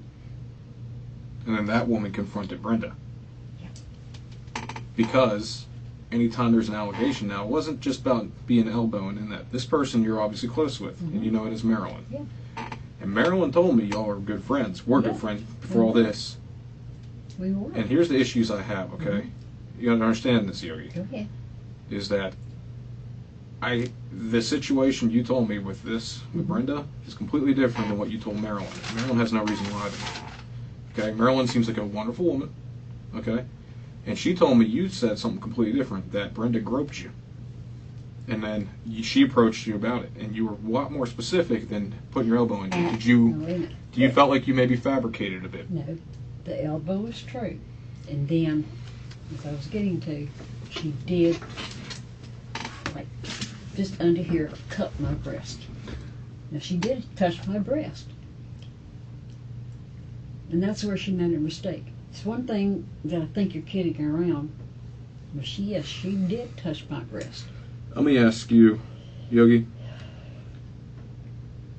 have you at any given point made any sexual advances or any type of innuendos or any type of any conversation, anything of sexual context toward? No. No.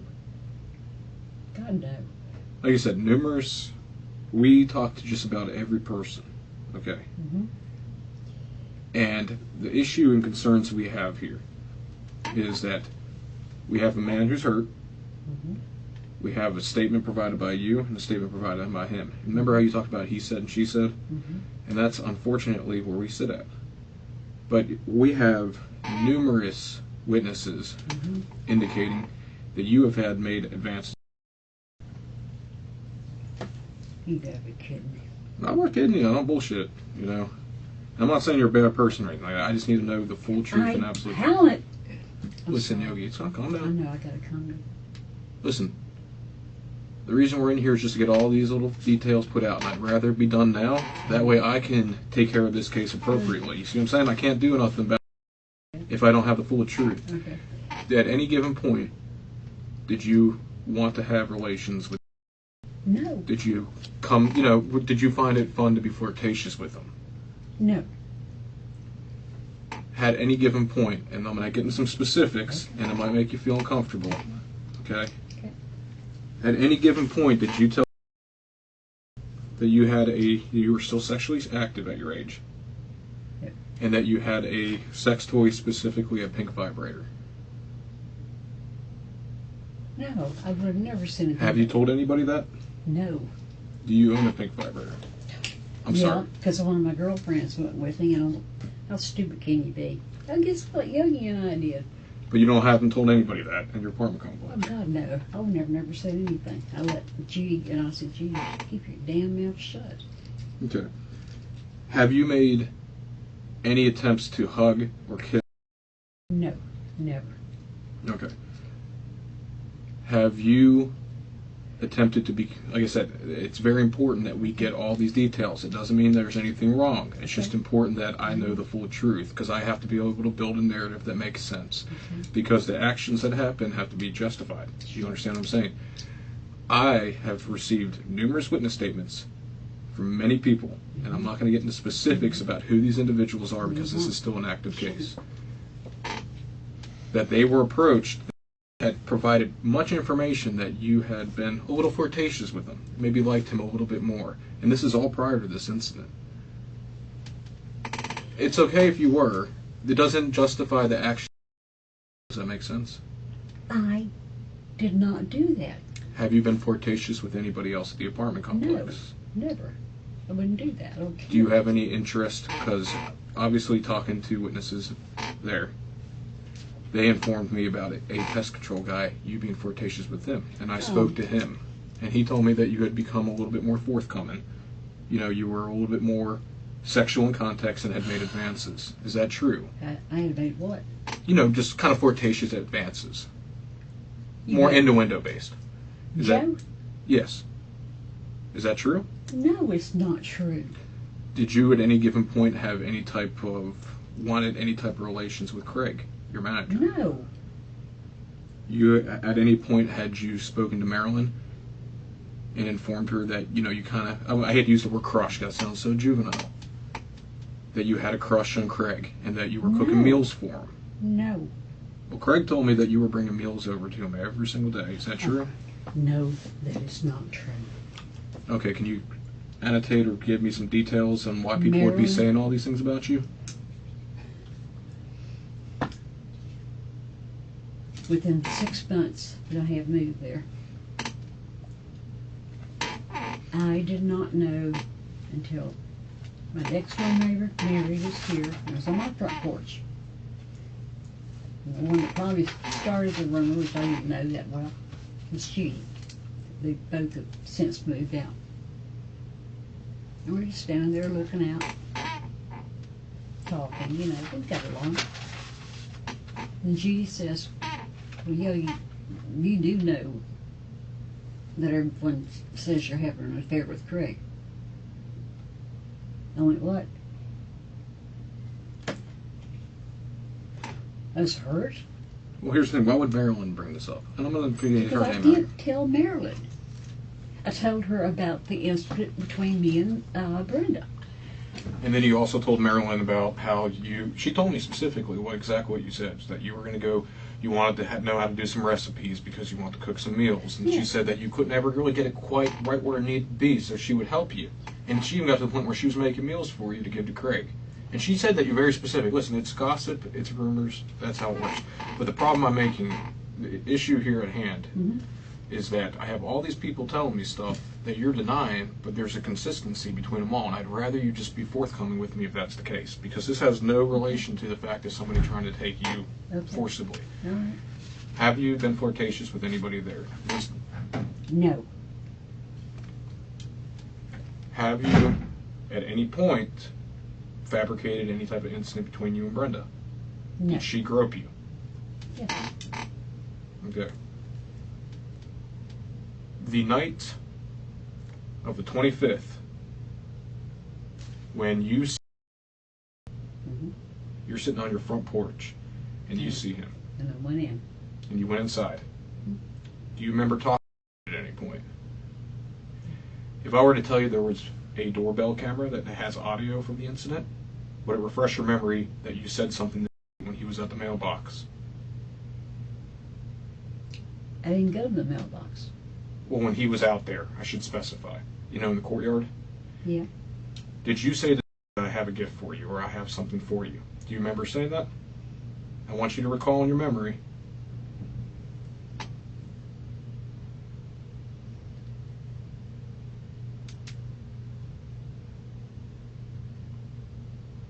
I would have said that You would have said it? because my gun was on the front patio. I didn't think to bring it in. And you would have said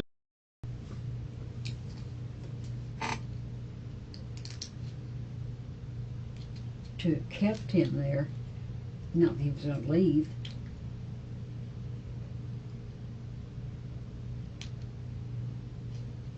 you were worried about him leaving.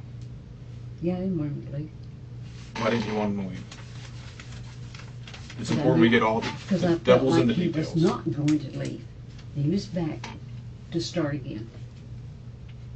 So you told him you had something for him. Yeah, I did. And what did he say to you? Okay. He said, we'll make it fast. I said, okay. And I did. And you made it fast. Yeah, I made it fast.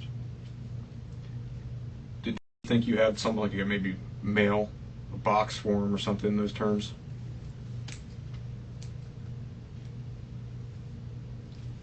Small gift. A small gift. Just enough to hold him there?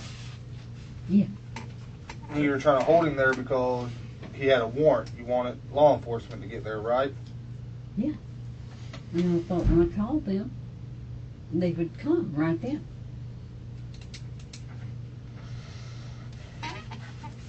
Did you take actions into your own hands because you didn't want, because law enforcement told you they wouldn't be able to get there immediately? No. No. I did. When I shot, I meant what I said.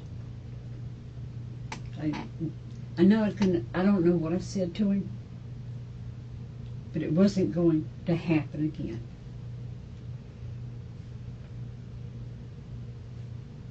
And like I said, we're not saying you're a bad person, but we need to know all the details. Okay. Is there any particular reason why the day of the incident you provided a different statement to us today? Were you just nervous? Yeah. I wasn't thinking clearly, but yeah, I do remember doing it. Were you nervous about the fact that you gave us a different statement? What did I say? You told us that night about the rose bush that's got in the back, that you left your door unlocked, that came around, and by the point that you were inside the house, noticed that he had already started to open up the glass sliding door. No. You said he had already started to move the blinds. This is the exact statement you had Said that provided was to coming us. through the That would be wrong. So Yogi, you understand Yeah. we're in a peculiar position. Discrepancy, yeah. On the 24th, the day before the shooting, do you remember at any point where you tried to kiss towards around the area of the mailbox, and then he pushed you back? It's No. important that you recall, as to the best of your knowledge, if that happened. Because, again, when I told you about audio and video recordings, it's very important that at this point we get all the details out. Did you attempt to kiss? No, I did not. Can you specify on that situation? 'Cause I know you probably remember that. The day you was at the mailbox? Yes. Which should have been the 24th, the day before the shooting.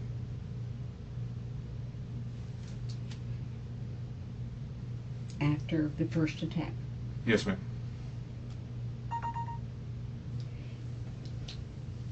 That can't be right. Yogi, again, Is that what happened? that is what happened. If you can't recall it, you cannot recall it. But I want to get all the fine details out. I want everything laid out so I I don't... remember I was at the mailbox one time.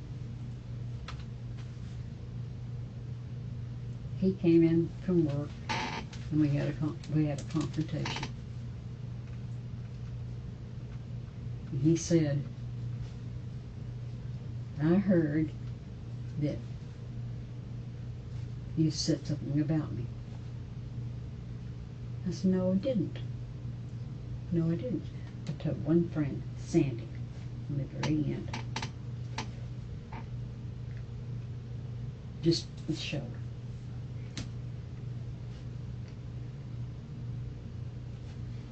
Yogi, can I tell you something? Mm-hmm. I don't think you're a bad person by any means, and I've told you this a few times. I think you've been always cordial to us. You've been wonderful. You've been cooperative in the sense that you've come talk to us today. You want to come talk here to talk to us about this because you had some stuff you said you wanted, obviously you wanted to change your statements around and stuff like that. And I appreciate you coming down here on your own free I will. wanted you to talk to me also. I know you had called me a few times, and I'm sorry I didn't return them immediately. It is very important, just in our job, that we exonerate the innocent as much as it is to put away the guilty. We spend a tremendous more time sometimes trying to make sure innocent people don't go to jail or get in trouble. Yeah. On September 22nd, and I'm going to remind you that there's always things that people don't realize are out there, whether it's video, if it's audio. Did the incident actually occur? Did he attempt to rape you that night? Yes, he did. And I'm not calling you a liar. What I'm trying to say to you is I have a fear, as my profession, I've been doing this for a bit, I believe that, and I'll tell you, I'm going to show you all my cards. I believe that you wanted more from than what he was giving back to you. He had no interest in you. And it's okay. This thing happens. Let me just finish what I'm going to say, and I'll let you respond to it. I'm not sure if you had noticed, but you've been showing a little extra attention to a lady named Vicky there. I know that you had walked outside of Vicky's residence. This was brought up by multiple witnesses in there, and you had seen with Vicky inside of her living room.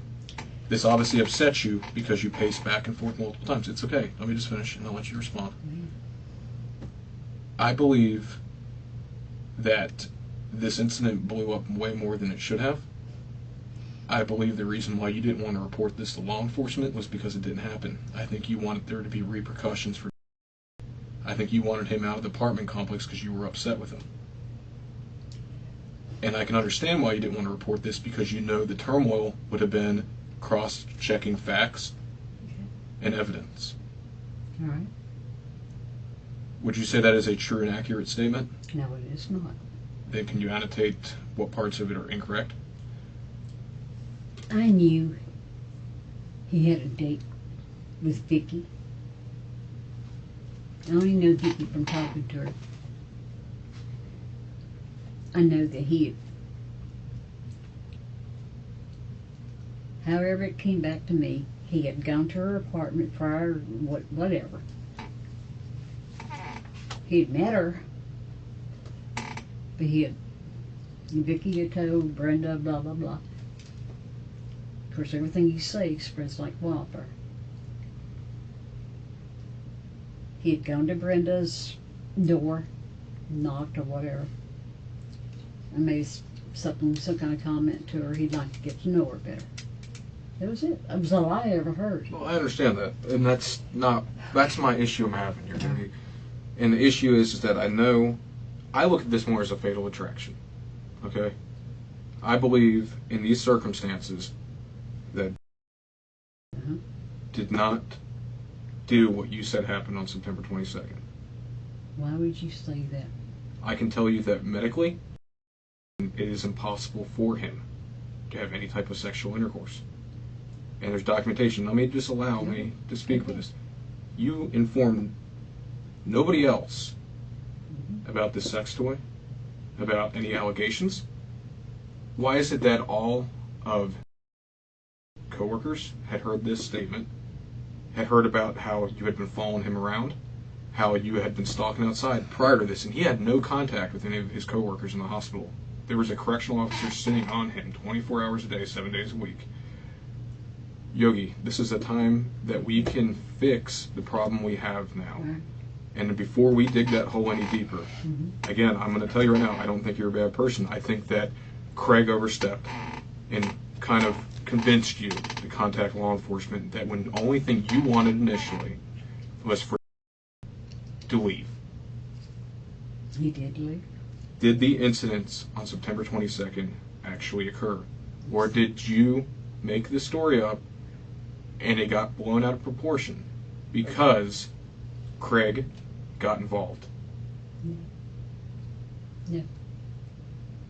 Is there any statement on September 22nd that you would like to change now? And I want you to know, Yogi, that's important. I know. Because we're talking about, you have to understand, I know. we're at a point of an innocent man who's been in the event that he's innocent.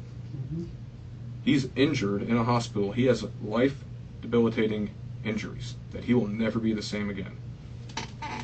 And it is absolutely important that we know the full truth. Because if you were put in the same position, would you not want justice? Would you not want the truth? Would you not want everything to come forward? Yes. So, yeah, I want you to tell me the absolute truth about this. The incident occurred. Did it occur exactly as you described it to Deputy Touchstone and to us today? Yeah. Did you let him into your apartment on the 22nd? Not that I recall. No, he had a thing. No. If I did, I don't remember doing that. I don't. No, don't let me put thoughts into your head. I want you to think as hard as you can on your own. Because I'm going to be honest with you, Yogi, it doesn't make a lot of sense. It doesn't. And I want to be able to make sense of this situation. So help me understand what happened on the 22nd.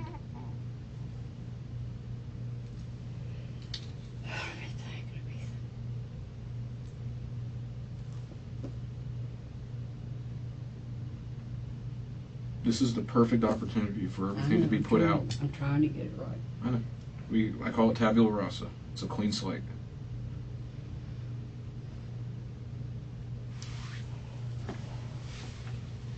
I'm trying to get it right.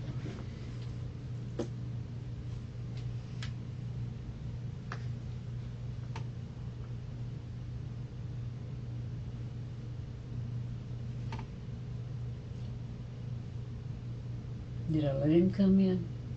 Did I pull the screen back?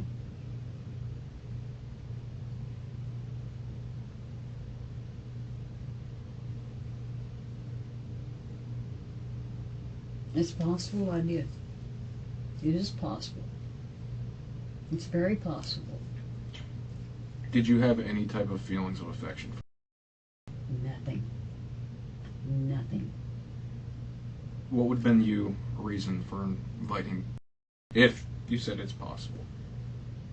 Why would you invite him into your home and then these allegations come forward? I didn't know that's what he was going to do when he entered my door. How would I have known what he was going to do? I understand that, Yogi, but again, understand how testimony and statement works. All right. Is why wasn't this told to us in the beginning? I didn't remember it that way. I didn't remember when I told Detective Touchstone it was that way.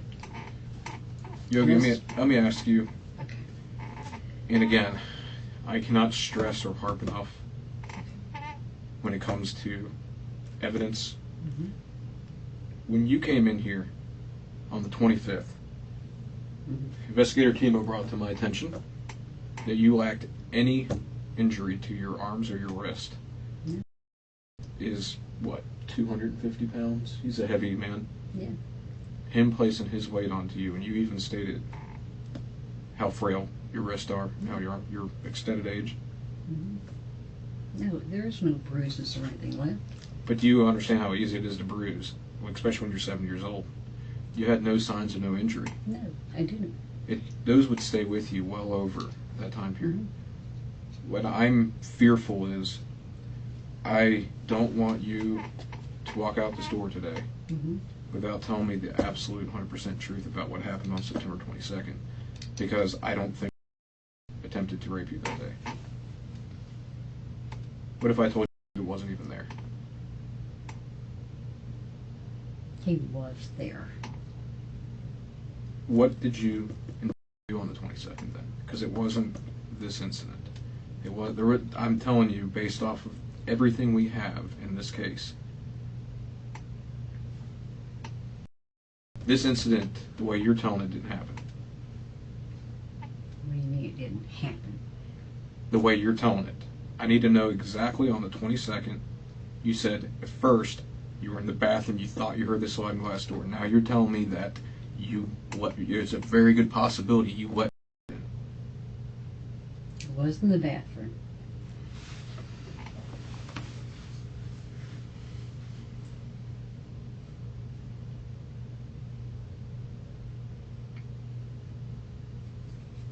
Did I think he was inside?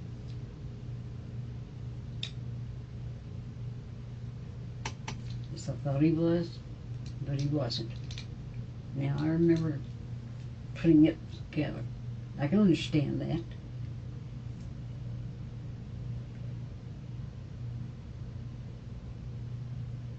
I never asked. What do you mean you never asked?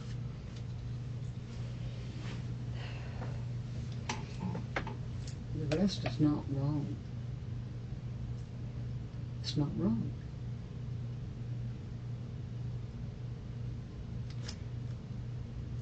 It's hard for us to be able to complete a 100% accurate timeline of the incidents that occurred when every time we ask something, there's something new that's brought up. There's something new that's added. Mm-hmm. And then you couple that with a lot of loopholes that are already inside of the initial reporting. Mm-hmm. Example, you not contacting law enforcement because of turmoil. I think I'm 100% correct in the situation. I believe that the reason you didn't want to report to law enforcement is because it didn't happen the way, exactly the way you said it. I think that you just wanted to have suffer the consequences of what you stated happened to Craig, but you didn't want law enforcement contacted because you didn't want to have to go through all this. This is quite extensive. It's monotonous. There's a lot of turmoil. There's a lot of stress. And as you can imagine, that this just continues on and on and on. I don't want you to live with this burden, and I want you just to tell me the truth. That way I can make a true and accurate representation of what occurred on the 22nd and what led to the 25th.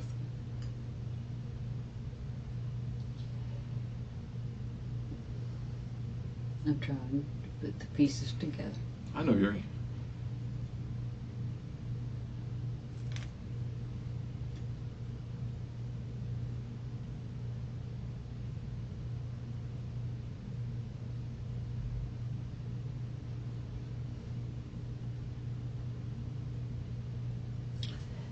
I had to have invited him in because I wasn't afraid of him.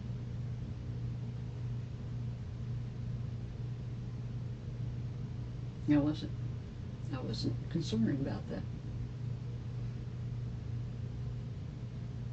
I thought it was a friendly gesture to stop by, that was all.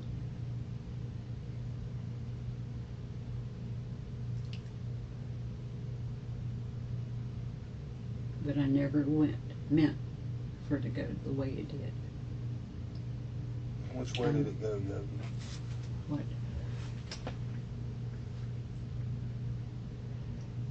I'm not going to deny.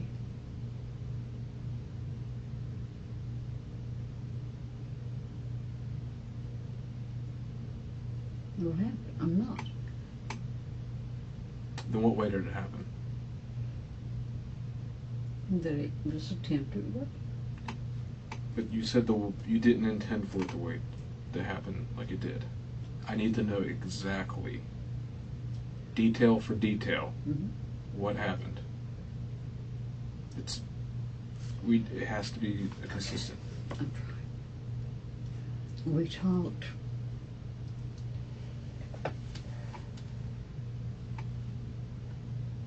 It was just friendly. There was no touching involved initially.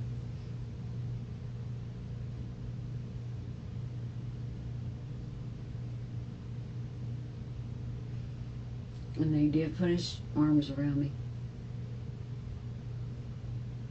He said, kiss me. Or let me kiss you, one or the other.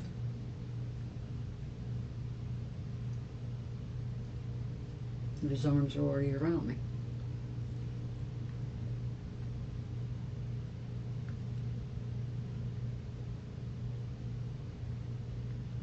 I know I'm not wrong about that. Continue. So his arms were already around you, and he went to kiss you. What happened? Understand it's important, too, that we specify that if there was an attraction, that's okay. It's nothing wrong initially. Okay? It doesn't mean that has to lead to something else. But when he tried to kiss you, what happened? I turned my head. Then I turned it back.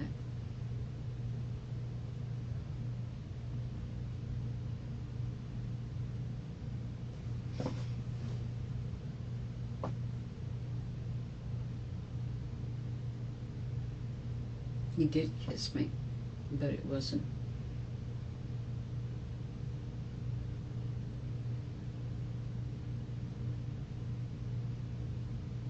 like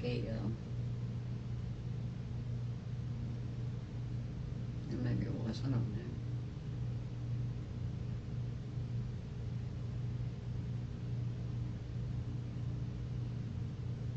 Like wanting to touch me, wanting to be with me.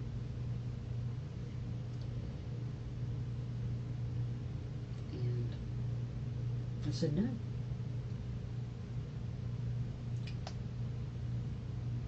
And I'm clarifying things now. And I appreciate it. This is important to us. Yes, it is. I understand that.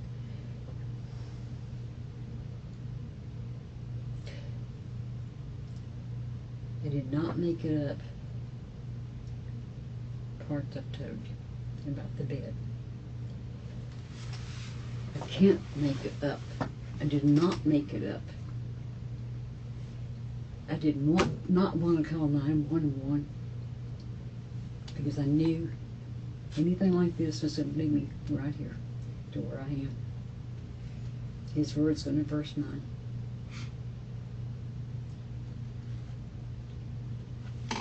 Let's go back just a little bit, Yogi. So he's got his arms around you and he kisses you.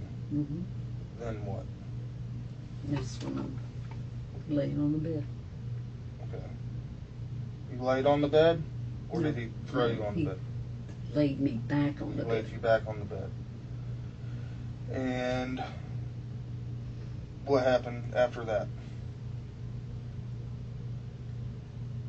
My two arms were held back.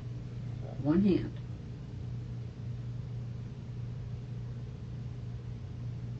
He put his mouth on mine. His other hand was free. He did not get my pants down. Were his pants down? I remember they weren't down when he came in.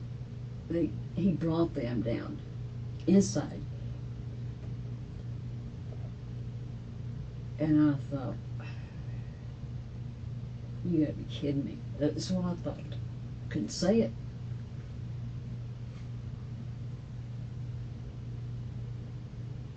Okay. And the doorbell rang. And then the doorbell rang. And we never found out who rang the doorbell, right? Yeah, We don't I have know. no idea. And if I did, I would tell you. I don't know. And I'm going to ask this, and just because, you know, some things have changed here and there, but you're 100% sure, you 100% remember the doorbell ringing? Yes. Okay. Yes. Because that's why he got up. And what did he say to you? Nothing. He just got up and left? Of course. I'm going to go grab something to drink. Do you want anything, or do you still have water? Can I go to the ladies' room? Oh, absolutely. Can you give me 1 second? I'm going to get somebody to walk you up there because I'm checking you in the ladies' room. See, Yogi, before we take you there, that's why it's important we get the full story. I'm glad you are. Because I won't deny there's got to be loopholes. Oh, that's the thing. You got these big spaces. You got to fill them. You know what I mean? Okay. And because it makes me look dumb whenever I'm like, okay, this doesn't make sense to me. See what I'm saying? So let me get you somebody. You want to leave your purse here if that's okay? Okay. No, I'll take it with me. Or either or. Yeah. Okay. Well, actually, no. Do you mind leaving it here? We don't allow anything around the building. Unless you want to take your cell phone out. No. Can I take my sanitary?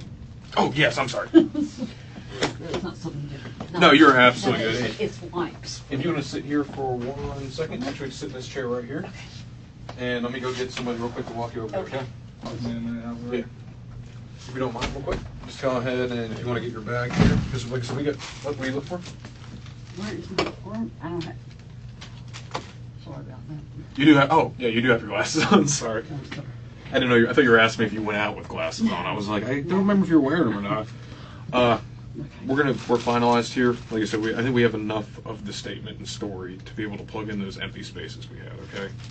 And what I really appreciate you wanting to come down here to talk to us willfully. It was very important, and it shows a lot on your end that you wanted to kind of specify on some things as well. Do you mind raising your right hand for me? Do you swear and affirm everything you told me today is the absolute and whole truth Yes, to the I best of did. your knowledge? Today is the. Yes. Okay, perfect. I mean, I came for. It wasn't. I guess if you're out of rest. Yes, ma'am. You can take a seat real quick because I have to go get out of the car ready and stuff. I had no interest in. I had been with a man for 20 years, which is a good man. Except he's a gambler. But I understand that. And like I said, we hear a lot of stories, and there's a lot of stories with the cross-references. There's another reason you're here, you know what I mean? But give me 1 second. I'm going to have to get everything ready because it is getting a little bit later now. I mean, I don't want to hold you up. No, it's not your fault. I appreciate you coming down. So, did I clear things up? yes, ma'am. And like I said, we're going to get you back home, and I'll keep you updated as things go, okay? And I'm going to be right back with you. So, with investigator team up, just give me 1 moment, okay? Thank you.